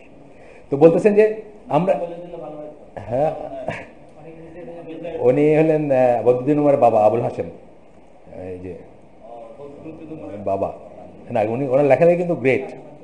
হ্যাঁ, খুবই ইংলিশ লেখা, খুব খুব লেখা আছে। কিন্তু উনি আকিদার নামই শুনছি আমি ওনার কাছে, ওনার বইতে প্রথম। ছোট ছিলাম তখন, মানে আমি তো 9, 10-এ পড়তাম। এত কঠিন ইংলিশ দাঁত বসাইতে পারি না, বুঝছেন না? হ্যাঁ হ্যাঁ, এত কঠিন ইংলিশ দাঁত বসাইতে পারি না। কিন্তু হ্যাঁ হ্যাঁ, কিন্তু রুবুবিয়া উলুহিয়া এই শব্দগুলো জীবনে প্রথম শুনছি ওই বইতে। এটাই বলতেছি যে মানে অনেক পড়াশোনা হইলেই যে হেদায়েত হয়ে যায় এমন কথা নাই। কিন্তু ওনার ছেলে কমিউনিস্ট হইলেন, উনি বিশ্বাসী ছিলেন, বিশ্বাসী ছিলেন। আচ্ছা, ওনার আরবি বইটা তো সারা পৃথিবীতে একটা চালু বই আর কি, আপনারা দেখবেন। হ্যাঁ, ওই আমি মালয়েশিয়া থেকে কিনছি, মালয়েশিয়া না মানে সিঙ্গাপুর থেকে কিনছি, মালয়েশিয়ার প্রিন্ট কিনে দেখি বাংলাদেশের বই অরিজিনাল লেখা, আর আবুল হাসিমের লেখা বই, অ্যারাবিক মেডিজি বা অ্যারাবিক মেডিজি না। আচ্ছা, তাহলে কি নবী রাসূলকে আমরা দেখি সুফিজমের দিকে ডাকেন নাই। Another one beginning with the philosophy and theological rhetoric, কালাম, ইলমুল কালাম, ফিলোসফি। এটা তো নবীর কথার ভিতরে কিন্তু কোনো ফিলোসফি নেই। অনেকে বলেন যে খুব গুঁড়ো কথা আলী রাদিয়াল্লাহু গোপনে গোপনে বলে গেছেন, এটা আমরা কেয়ার করি না। বিকজ আমরা জানি নবীর উপর ওয়াজিব হচ্ছে যে উনি কোনো কিছু গোপন করে যাবেন না, যেটা আমাদের হেদায়েতের জন্য প্রয়োজন। কারণ ওনার পার্সোনাল লাইফ উনি কি করছেন এটা আমাদের বলতে বাধ্য না, তাই না? ধরেন একটা পার্সোনাল সিক্রেট যদি থাকে, দাম্পত্য জীবন কথার কথা, সেটা আমাদেরকে বলেন নাই। কিন্তু উম্মতের যা জানা দরকার, যা জানলে উম্মত জান্নাতের কাছে যাবে এবং জান্নাত থেকে দূরে থাকবে, এমন কিছু উনি গোপন করে জান নাই। কাজে এই গুঁড়ো কথা অন্য কাউকে কানে কানে বলে গেছেন, এগুলো আমরা বিশ্বাস করি না। আমরা পড়ছি এখানে এটা। আর একটা কি, the others beginning with politics. তিনটা শ্রেণী করলেন, সুফিজমের দিয়েও করেন নাই, ফিলোসফি দিয়ে করেন নাই, ইলমুল কালাম দিয়ে করেন নাই নবীরা, আর কি পলিটিক্স দিয়ে শুরু করেন নাই। আমরা ইনশাল্লাহ শেষ করে দিব, 5 মিনিট ধরেন, আরো 5 মিনিট শেষ করে দিব ইনশাল্লাহ, বা এখনই শেষ করে দিব, অনেকক্ষণ হয়ে গেছে আসলে। মানে আমরা তো শুরু করছি অনেক আগে না, 1 ঘন্টা হয়ে গেছে না, আমরা শেষ করে দিব ইনশাল্লাহ। এই পয়েন্টটা শেষ করি। রাদার উই ফাইন্ড, কিন্তু আমরা দেখি কি that they all followed the single methodology. সবাই একটাই পদ্ধতি, and all gave the same primary importance to Tawheed of Allah. আমরা আগে পড়ছি কি 7টা পয়েন্ট। ওই ভাই আসছেন নাকি আজকে? আসছেন না? ওই বিশেষ মসজিদের, এই পুলিশ লাইন মসজিদের ভাই দেখলাম তো ওনাকে আসছেন। আচ্ছা, আসবে হতো। এই কাগজটা ওনার জন্য আমি ফটোকপি করে নিয়ে আসছি। ফোনে কথা বলতেছে বোধহয় ভাই, রাখেন, আজকে না আসলে পরে আসলে দিয়ে। উনিও 7টা পয়েন্ট চাইছিল আর।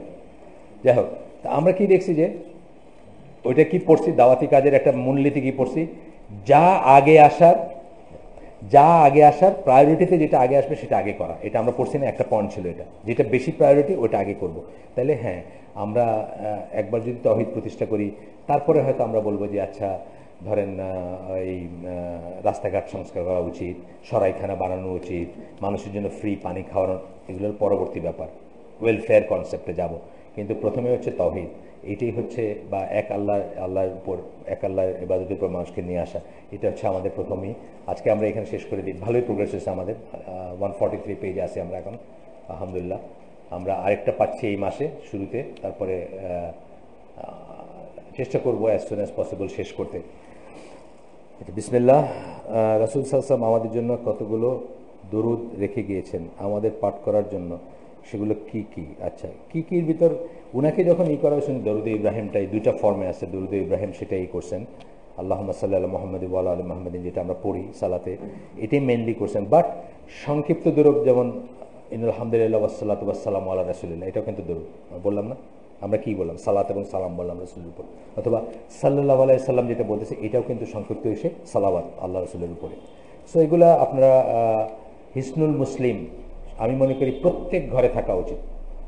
ছোট্ট একটা বই, আবু বকর জাকারিয়াটা একটু বড়, বাকিটা আরো ছোট, ওই অন্য যেগুলো পকেট সাইজ পাওয়া যায় আরো ছোট, প্রত্যেকটা ঘরে থাকা উচিত, যেখানে আপনার এই জিনিসগুলো ডিরেক্ট আসবে। এবং দোয়াগুলাকে মানে রিক্সায় বাসে যখন আমাদের অন্য কোনো একটা ভালো কাজ করতে পারবে, তখন দেখতে কিন্তু মুখস্থ হয়ে যাবে দোয়াগুলো। হিসনুল মুসলিম, কথাটা আমি শেষ করে ফেলি। আচ্ছা বলেন। আচ্ছা, আমার প্রশ্নটা আমি এই কারণে করছি যে দেখেন, আমি যে আল্লাহুম্মা সাল্লি আলা সাইয়্যিদিনা ওয়া নাবিয়িনা ওয়া শাফিঈনা ওয়া হাবিবিনা ওয়া মাওলানা মুহাম্মাদিন সাল্লাল্লাহু আলাইহি ওয়া আলা আলিহি, এই যে দরুদগুলো যেগুলো আমরা অনেক কাল থেকে শুনে আসছি, সাধারণত সবসময় সবাই ওয়াজ মাহফিলে, মসজিদে, বিভিন্ন মসজিদে এই দরুদগুলোই বলা হয়। তো এখন দেখতেছি দরুদ জাস্ট আমি যতটুকু জানলাম যে 2টা দরুদই, আমি এই দরুদ ইব্রাহিম এবং সাল্লাল্লাহু আলাইহি ওয়াসাল্লাম, অথবা আল্লাহুম্মা ইন্নাল হামদুলিল্লাহ ওয়াসসালাতু ওয়াসসালামু আলা রাসূলিল্লাহ, এটা আমি আপনার কাছ থেকে, মানে আমরা যেটা শুরু করলাম এই। তো আমরা অনেক সময় কনফিউশন হয়ে যায়, মনে করি যে ওটাও তো দরুদই। তো আমরা তখন ওই এর আগে আকরাম বিন আব্দুস সালাম সাহেব ছিলেন, যিনি, আপনার কথা বুঝে গেছি আমি, আপনি বসেন, আমি বলতেছি। উনি বলতেছিলেন যে রাসূল সাল্লাল্লাহু আলাইহি ওয়াসাল্লামের যে দোয়া দরুদ আছে সেটাই পড়তে। হ্যাঁ বসেন, আমি বলতেছি। এটার উপর আমরা এখানে একটা হালাকা করছি, কার মনে আছে কিনা? পুরো একটা বই পড়ছি, কিন্তু আমরা একটা বই পড়ছি, একটা বই আছে এটার উপর কিভাবে আল্লাহ রাসূলের উপর দরুদ পড়বেন। ইনশাল্লাহ আমরা ওই বইটা আমরা ফটোকপি করে দিচ্ছি এখানে, কেউ যারা চাইছিলেন। আমি আগামী শুক্রবারে আসতেছি, আপনি যদি ফ্রি থাকেন আসেন, আমি আপনার জন্য অন্তত 1 কপি আনবো। আর আমি একটা হালাকা কোনো একদিন করতে চেষ্টা করবো, অনেক কথা আছে এখানে। কি নাম কিনে এখানে পাবেন না, কিনে নেওয়ার না, এটা ইবনুল কাইমের একটা লেখার উপরে, আমেরিকা থেকে একজন লিখছেন, আমার কাছে ইংলিশটা আছে, বাংলাটা নাই, আমি ইংলিশটা আপনাকে একটা ফটোকপি দিব ইনশাআল্লাহ। আচ্ছা, নাসিক মানসুক সম্পর্কে সঠিক বক্তব্য জানতে চাই। নাসিক মানসুক হচ্ছে যেটা বাতিল, আর নাসিক হচ্ছে যেটা তাকে বাতিল করে সেটা। এটা সাধারণত কোরআনের আয়াত সম্বন্ধে বলা হয়। কোরআনের আয়াতের ভিতরে আপনি, আমার কাছে সফটওয়্যার আছে, যেমন একটু খুব উদাহরণ দেই, মানে খুব কমন যেটা উদাহরণ একদম সাথে মাথায় আসে, সেটা হচ্ছে সূরা মুজাদিলাতে পরপর 2টা 12-13 নম্বর আয়াত সম্ভবত, যে রাসূল সাল্লাল্লাহু আলাইহি ওয়াসাল্লামের সাথে কেউ যদি মশওয়ারার জন্য বা কোনো পরামর্শের জন্য কেউ দেখা করতে চান, তাকে একটু সাদাকা দিয়ে নিতে বলছেন আল্লাহ, এই আয়াতটা। এবং একজন সাহাবী এটার উপর আমল করছেন, আলী রাদিয়াল্লাহু আনহু, এবং তার পরে কি হয়েছে, এটা আবার মানসুখ হয়ে গেছে। কারণ এটা আসলে একটা কশনারি ছিল, মানুষজন যে কোনো কিছুর জন্য রসুলকে পাইছে, বাস এইসব বসে গেল, বুঝছেন না, কথা বলতে শুরু করতে। ওনার কোনো নিজস্ব টাইম নেই, ওনার কোনো ব্যক্তিগত পছন্দ অপছন্দ নাই, এবং উনি খুব লাজুক ছিলেন, উনি মানুষকে না করতে পারতেন। এটা কিন্তু কোরআনের অন্যান্য জায়গায় আছে, সূরা হুজুরাতে বা অন্য জায়গায় আছে। তো এইখানে যেটা বলছেন যে জাস্ট একজন সাহাবী করছেন, মনসুখ হয়ে গেছে। এই ধরনের কোরআনে অনেক আয়াত পাবেন। কখনো মনসুখগুলো অনেক টাইপের আছে, কখন হয়েছে আয়াতটা নাই হয়ে গেছে, কোরআনে আর নাই, এখন আগে ছিল, এরকম আছে। কিছু আছে যে আয়াত আছে কিন্তু হুকুমটা নাই হয়ে গেছে, এই এই ধরনের। হ্যাঁ, তেলাওয়াত আছে কিন্তু হুকুম নাই হয়ে গেছে, মানে তেলাওয়াত আছে, যেটা কথা বললাম এটা তেলাওয়াত আছে। তো এই ধরনের আপনি অনেক ব্যাপার আছে, এগুলা অনেকে মনে করে যে আমাকে বলছে যাদের ইমান দুর্বল, যে আল্লাহ কি তাহলে ভুল করছেন? না, আল্লাহ ভুল করেন, এটা আপনার জন্য। নাসিক মনসুখে পুরা ধর্ম, পুরা শরিয়া, পুরা কোরআন, এটা আপনার জন্য, আল্লাহ কোনো দরকার নেই। আপনার জন্য কেন? ধরেন আপনি আগে শনিবারে মাছ ধরতেন না, আপনি আল্লাহরই বান্দা ছিলেন, আগে শনিবারে মাছ ধরতেন না, থিঙ্কিং যে এটা গুনাহ। আল্লাহ সহজ করে দিয়ে বললেন যে এটা গুনাহ না, তুমি ধরতে পারো। এটা নাসিক মনসুখ না? এটা নাসিক মনসুখ। এটা আপনার জন্য হয়েছে, আল্লাহর জন্য হয় নাই। আল্লাহ ভুল করেন নাই, আপনার পরিবর্তিত পরিস্থিতিতে আল্লাহ আপনাকে সেই যে সহজ করে দেওয়ার জন্য করতেছেন। আমরা এখানে ভুল করি। আল্লাহ তো আমাদের সৃষ্টির 50,000 বছর আগে লিখে রাখছেন যে আজকে আমরা এই মানুষগুলো এখানে বসবো, তাই না? তার আবার ভুল করার কি আছে? তারা শুদ্ধ কি আছে? তার কাছে তো কোন ফায়া কোন হয় এবং হয়। শুধু আমরা ওই সেন্সে দেখবো না, আমরা দেখবো যে আমাদের ওয়েলফেয়ারের জন্য আমরা পর্যায়ক্রমিকভাবে ইভলভ করছে 23 বছরে একটু একটু একটু একটু করে আমাদের দিন, এবং আমরা আজকে এই জায়গায় আসছি, তাই না? বা আল্লাহ রসুল সাল্লাল্লাহু আলাইহি ওয়াসাল্লামের দিন কমপ্লিট হয়েছে যে যখন এসে। সুতরাং নাসিক মনসুখগুলো ওই জন্যই, কোরআনে একটা আয়াতকে অন্য আয়াতকে মনসুখ করতে পারে। হ্যাঁ, করতে পারে, অবশ্যই করতে পারে। একটা আয়াত অন্য আয়াতকে করতে পারে, অবশ্যই করতে পারে। আপনি তো বলেই দিলাম, আপনি আজকে গিয়ে দেখেন সূরা মুজাদিলা সম্ভবত 12-13, আপনি দেখে নেন যাদের কাছে আছে, মোবাইল আছে, 12-13 দুইটা আয়াত সম্ভবত। সফরে থাকা অবস্থায় নির্দিষ্ট স্থানে অবস্থানকালে কি আসরকে এগিয়ে জোহরের সাথে এবং মাগরিবকে পিছিয়ে এশার সাথে পড়া যাবে? হ্যাঁ, আপনার যদি তখন মুসাফির হালত হয় আপনি পড়তে পারবেন। সফরে থাকা অবস্থায় অথবা যেখানে নির্দিষ্ট স্থানে, স্থায়ী জায়গায়, কিন্তু আপনি ওইখানে, আমি যে ফিকটা ফলো করি, সবাই এটা ফলো করবেন আমার কথা নেই, নিজে তো নিজে বুঝে নিন। আমি ফিক ফলো করি 4 দিন। 4 দিনের বেশি থাকলে কোনো জায়গায় থাকবো যদি আমি আগের থেকে জানি, আমি সেখানে নিজেকে মুকিম মনে করি, আমি সেখানে নিজেকে মুসাফির মনে করি না, এবং নিজের বাড়িতে বা নিজের বাসস্থান দুইটাতে করি না। এছাড়া অন্য জায়গায়, ধরেন খুলনায় গেছি, থাকবো 2 রাত, আমি সেখানে নিজেকে মুসাফির মনে করি, এবং সেই অবস্থায় আপনি একসাথে মিলাই পড়তে পারবেন, সমস্যা নেই কোনো। আমাদের একদিন উত্তরা মসজিদে নামাজ পড়তেছি, তো আপনার তো উত্তরা তো ইসের পাশে, টঙ্গীর পাশে, বুঝছেন তো, মানে ইজতেমায় আসছে, কোনো একটা আরব জামাত আসছে, তো আয়সা মাগরিবের নামাজ পড়ছে, পড়ার পরে তারা একটু পিছনে গিয়ে আবার একামত দিয়ে তারা জামাতে ঈশার নামাজ পড়তেছে। মসজিদের সবাই তো হয়ে তাকায় রয়েছে, কারণ এই দৃশ্য তো তারা কোনোদিন দেখে নাই, 1 নাম্বার। 2 নাম্বার হলো তারা মনে করতেছে যে আমাদের ইমামের পিছনে নামাজ হবে না মনে করে তারা বলে এটা করে। এটা আরেকটা ফিতনা, বুঝছেন না? সবাই ভিতরে ভিতরে এই আমাদেরকে এরা করলো, মানে আমাদের ইমামের নামাজ কি হয় নাই? তারপরে আমি বললাম যে দেখেন, একটু তাকায় দেখেন, 2 রাকাত পড়ে না 4 রাকাত পড়ে, তাইলেই বুঝবেন। 3 রাকাত পড়ে তাইলেই বুঝবেন। 2 রাকাত পরে সালাম ফেলালো, তখন আমি অন্যদের এক্সপ্লেন করে দিলাম যে ওনারা আসলে ঈশার নামাজ পড়লো। তারপর আমি জিজ্ঞেসও করলাম ওনাদের, বলছে হ্যাঁ আমাদের ফ্লাইট আছে একটু পরে, আমরা আগে এখানে পড়ে নিলাম, ফ্লাইটে উঠবো গিয়ে আমরা, বুঝছেন? এটা স্থায়ীভাবে থাকা অবস্থায়। আচ্ছা, আর কি বললো? চিংড়ি, কাঁকড়া এবং সি ফুড খাওয়ার ব্যাপারে ইসলামের বিধি নিষেধ কি? ইসলামের কোনো বিধি নিষেধ নাই এটার ব্যাপারে। হানাফি ফিকে চিংড়ির ব্যাপারে একটু আছে, কিন্তু জেনারেলি স্পিকিং সি ফুড সব হালাল, সব সি ফুড হালাল, এক্সেপ্ট যদি সেটা হিংস্র কোনো হয়, সেটা নিয়ে, হ্যাঁ, হিংস্র কোনো জিনিস হয়, সেটা নিয়ে একটা বিতর্ক আছে, বা সেটাকে যদি অন্য ক্যাটাগরিতে হারাম হওয়ার জন্য কোনো চান্স থাকে, সেটা অন্য জিনিস। কিন্তু এমনি জেনারেলি স্পিকিং সব হালাল। মালয়েশিয়ানরা গিয়ে দেখবেন কাঁকড়া খায়, তাই না? কাঁকড়া খায়, স্কুইড খায়, আরেকটা এই বাংলাদেশেও খায় এখন, মানে যাই হোক, না খাইলেও ভালো ছিল আর কি, যারা খায় তারা একটু বেশি পাইতো, আর সবাই খাইতে শুরু করলে আবার অভাব পড়ে যায়, বুঝছেন? আচ্ছা, এরপরে কি বুখারীতে পড়েছি যে ক্ষমতা পথ যে চায় তাকে আমরা তা দেই না, এটা রাসূল সাল্লাল্লাহু আলাইহি ওয়াসাল্লাম বলেছেন, কিন্তু সূরা ইউসুফে ইউসুফ আলাইহিস সালাম পথ চেয়ে নিয়েছিলেন। এটা একটা একদমই ডিফারেন্ট জিনিস। সেটা হচ্ছে যে আপনার দিনের একটা প্রচারের জন্য, that was the only way, তার কথা শোনা যায়। এটা কিন্তু আমরা এখানে পড়ছি, এই বই থেকে আমরা পড়ছি যে উনি অ্যাকচুয়ালি পজিশন চান নাই, উনি একটা ওয়ে আউট চাইছেন, একটা জায়গায় রিচ করার জন্য আরেকটা জিনিসের মাধ্যম হিসাবে চাইছেন।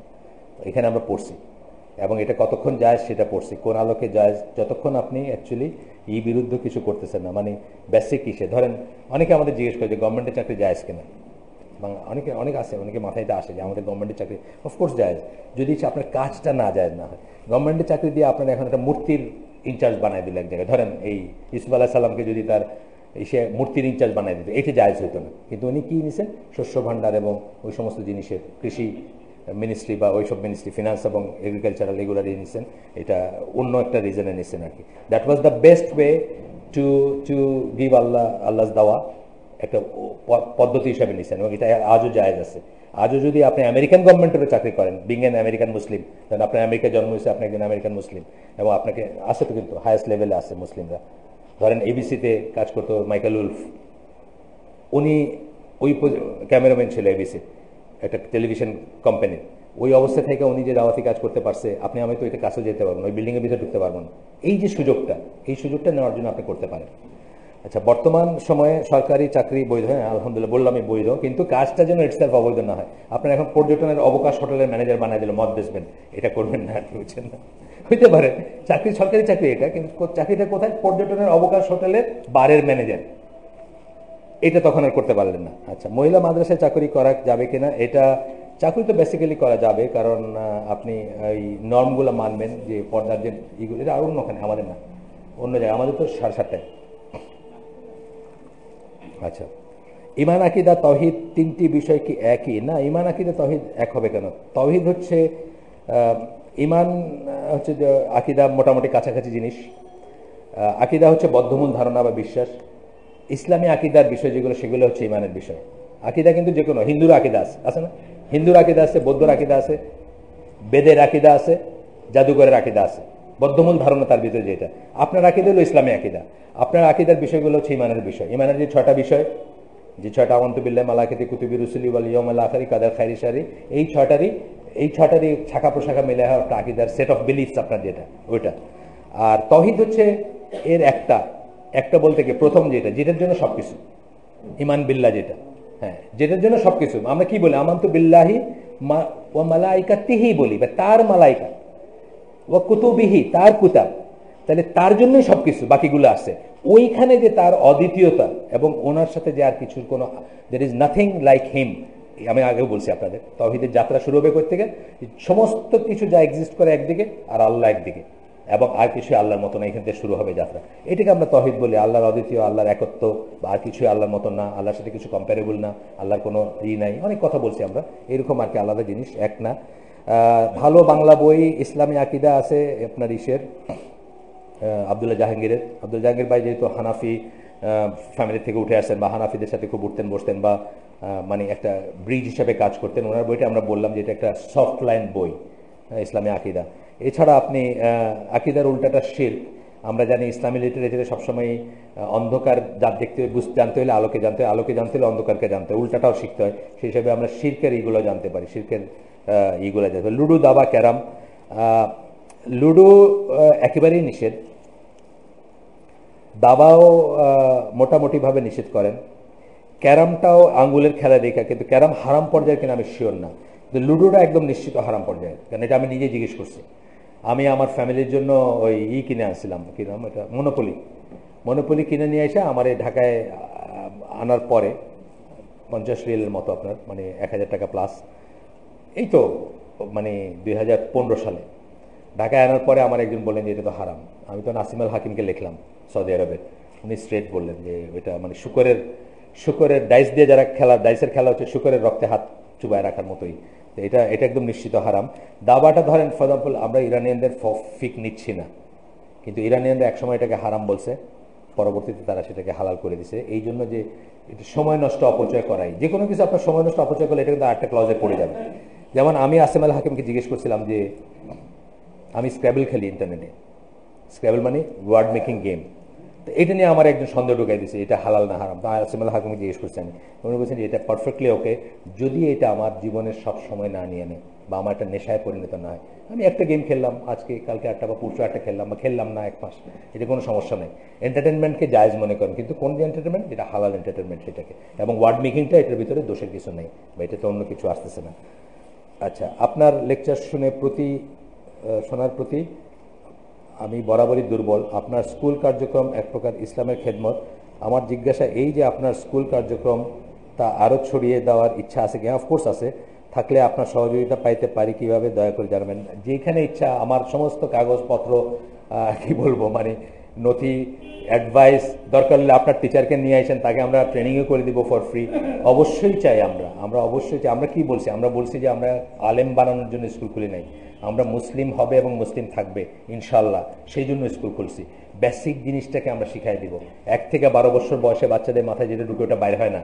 ওই সময় যেন কুফরি, ওই সময় যেন সিনেমা, নাটক, টেলিভিশন এগুলো না ঢুকে, যেন ইসলামের একটা ওরিয়েন্টেশন থাকে, রাসূল সাল্লাল্লাহু আলাইহি ওয়াসাল্লামকে তারা যেন আদর্শ মনে করতে পারে, যেটা আমাদের উপর আমরা অনেকেই ফিল করি না, যেটা আমাদের উপর ওয়াজিব বা ফরজ। শখ করে কুকুর পালন করলে কি শুধু খাওয়া সওয়াব কমবে নাকি কুকুর পালন হারাম? কুকুরটা বাইরে রাখবেন ঘরের, এবং সেফটি সিকিউরিটি দারোয়ান হিসেবে পালার অনুমতি আছে। সূর্যোদয়ের কত মিনিট পরে ইশরাক?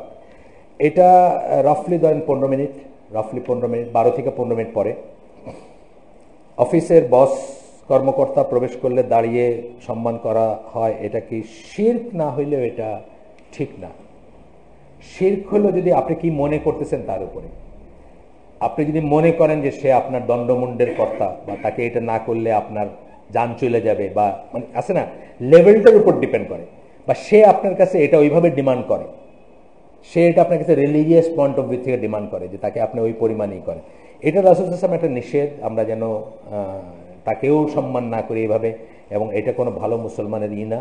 এবং যে এক্সপেক্ট করবে সে জান্নাতে যাবে না, যে এক্সপেক্ট করবে যে তাকে অন্যের কথা আসতেছে, এবং বসের কথা আসতেছে, কিন্তু বস যদি মনে মনে মন খারাপ করে তার জন্য কেউ না দাঁড়াইলে, আর এক্সপেক্ট করে বা জোর করে বা নিয়ম করে, এটা কিন্তু সে জান্নাতে যাবে না, এটা কিন্তু হাদিসে আসছে। সুতরাং আমরা আমাদের বাচ্চাদেরকে আমাদের স্কুলে অলওয়েজ বলি যে তারা দাঁড়াবে না, তারা সালাম করবে না। টিচার সালাম করে ঢুকবে, এবং টিচার এসে ঢুকবে সালাম করে, তারা সালামও করবে না, শুধু উত্তরটা দিবে, এবং তারা দাঁড়াবে না। এটা আমরা শিক্ষা দিই। আমি জানি না প্র্যাকটিক্যালি তারা কদ্দূর করে। আমরা তুই তোকার করতে নিষেধ করি বাচ্চাদের। আমরা আমাদের স্কুলগুলোতে আমরা আপনি জি করে কথা বলে বাচ্চাদের। মুগদাপাড়া কমলাপুরের পাশে কোনো সৈয়াকিদের মাদ্রাসা আছে কিনা? বয়স 8। মুগদাপাড়া আমি ঠিক জানি না, কিন্তু একটু দূরে যাত্রাবাড়িতে আছে। আর ওই যে আমানুল্লাহ বিন ইসমাইল কোথায় করেন জানি, ওনার মসজিদটা কোথায়? মাদারটেক। ওইখানে মাদ্রাসা আছে কিনা আমি জানি না, আমি বলতে পারলাম না, মাফ করে দিন আমার। আচ্ছা, আছে? আচ্ছা, শুধু হিপস করে ওই উনি দিলেন একটু। আপনাদেরকে একটা কথা শেয়ার করে আমার কথা শেষ। সাইফুল্লাহ ভাইকে 4-5টা হালাকা আগে একদিন জিজ্ঞেস করলেন, তার কোলের বাচ্চা, মানে ছেলে হয়েছে তো খুব জোসে যে আমার ছেলেটাকে আমি আল্লাহর পথে করতে চাই, বড় করতে চাই, ভালো মাদ্রাসা কোথায় আছে, মানে সৈয়াকিদার এবং ভালো মাদ্রাসা। উনি বললেন আমি জানি না, এগুলো সামারি আর কি। সাইফুল্লাহ ভাই বললেন যে আমি জানি না।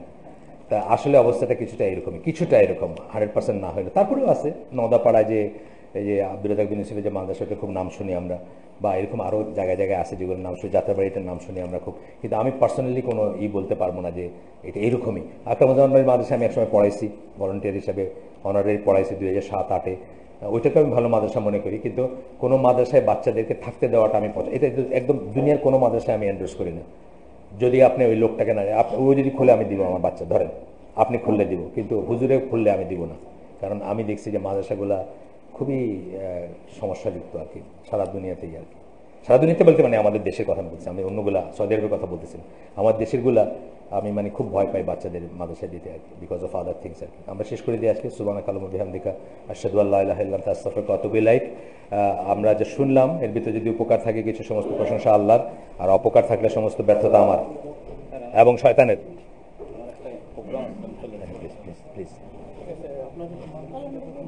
মাদ্রাসা না, স্কুল এইখানের উপরে আছে একটা, এই মসজিদের উপরে এটা আছে ক্লাস 4 পর্যন্ত। হ্যাঁ, ওই যে এই মসজিদের উপরে মুতওয়াল্লি যিনি উনি জায়গা দিচ্ছেন। আর একটা হচ্ছে মহৎপুরে, যেটা আছে মহৎপুরে তো মেইন গাড়িটা।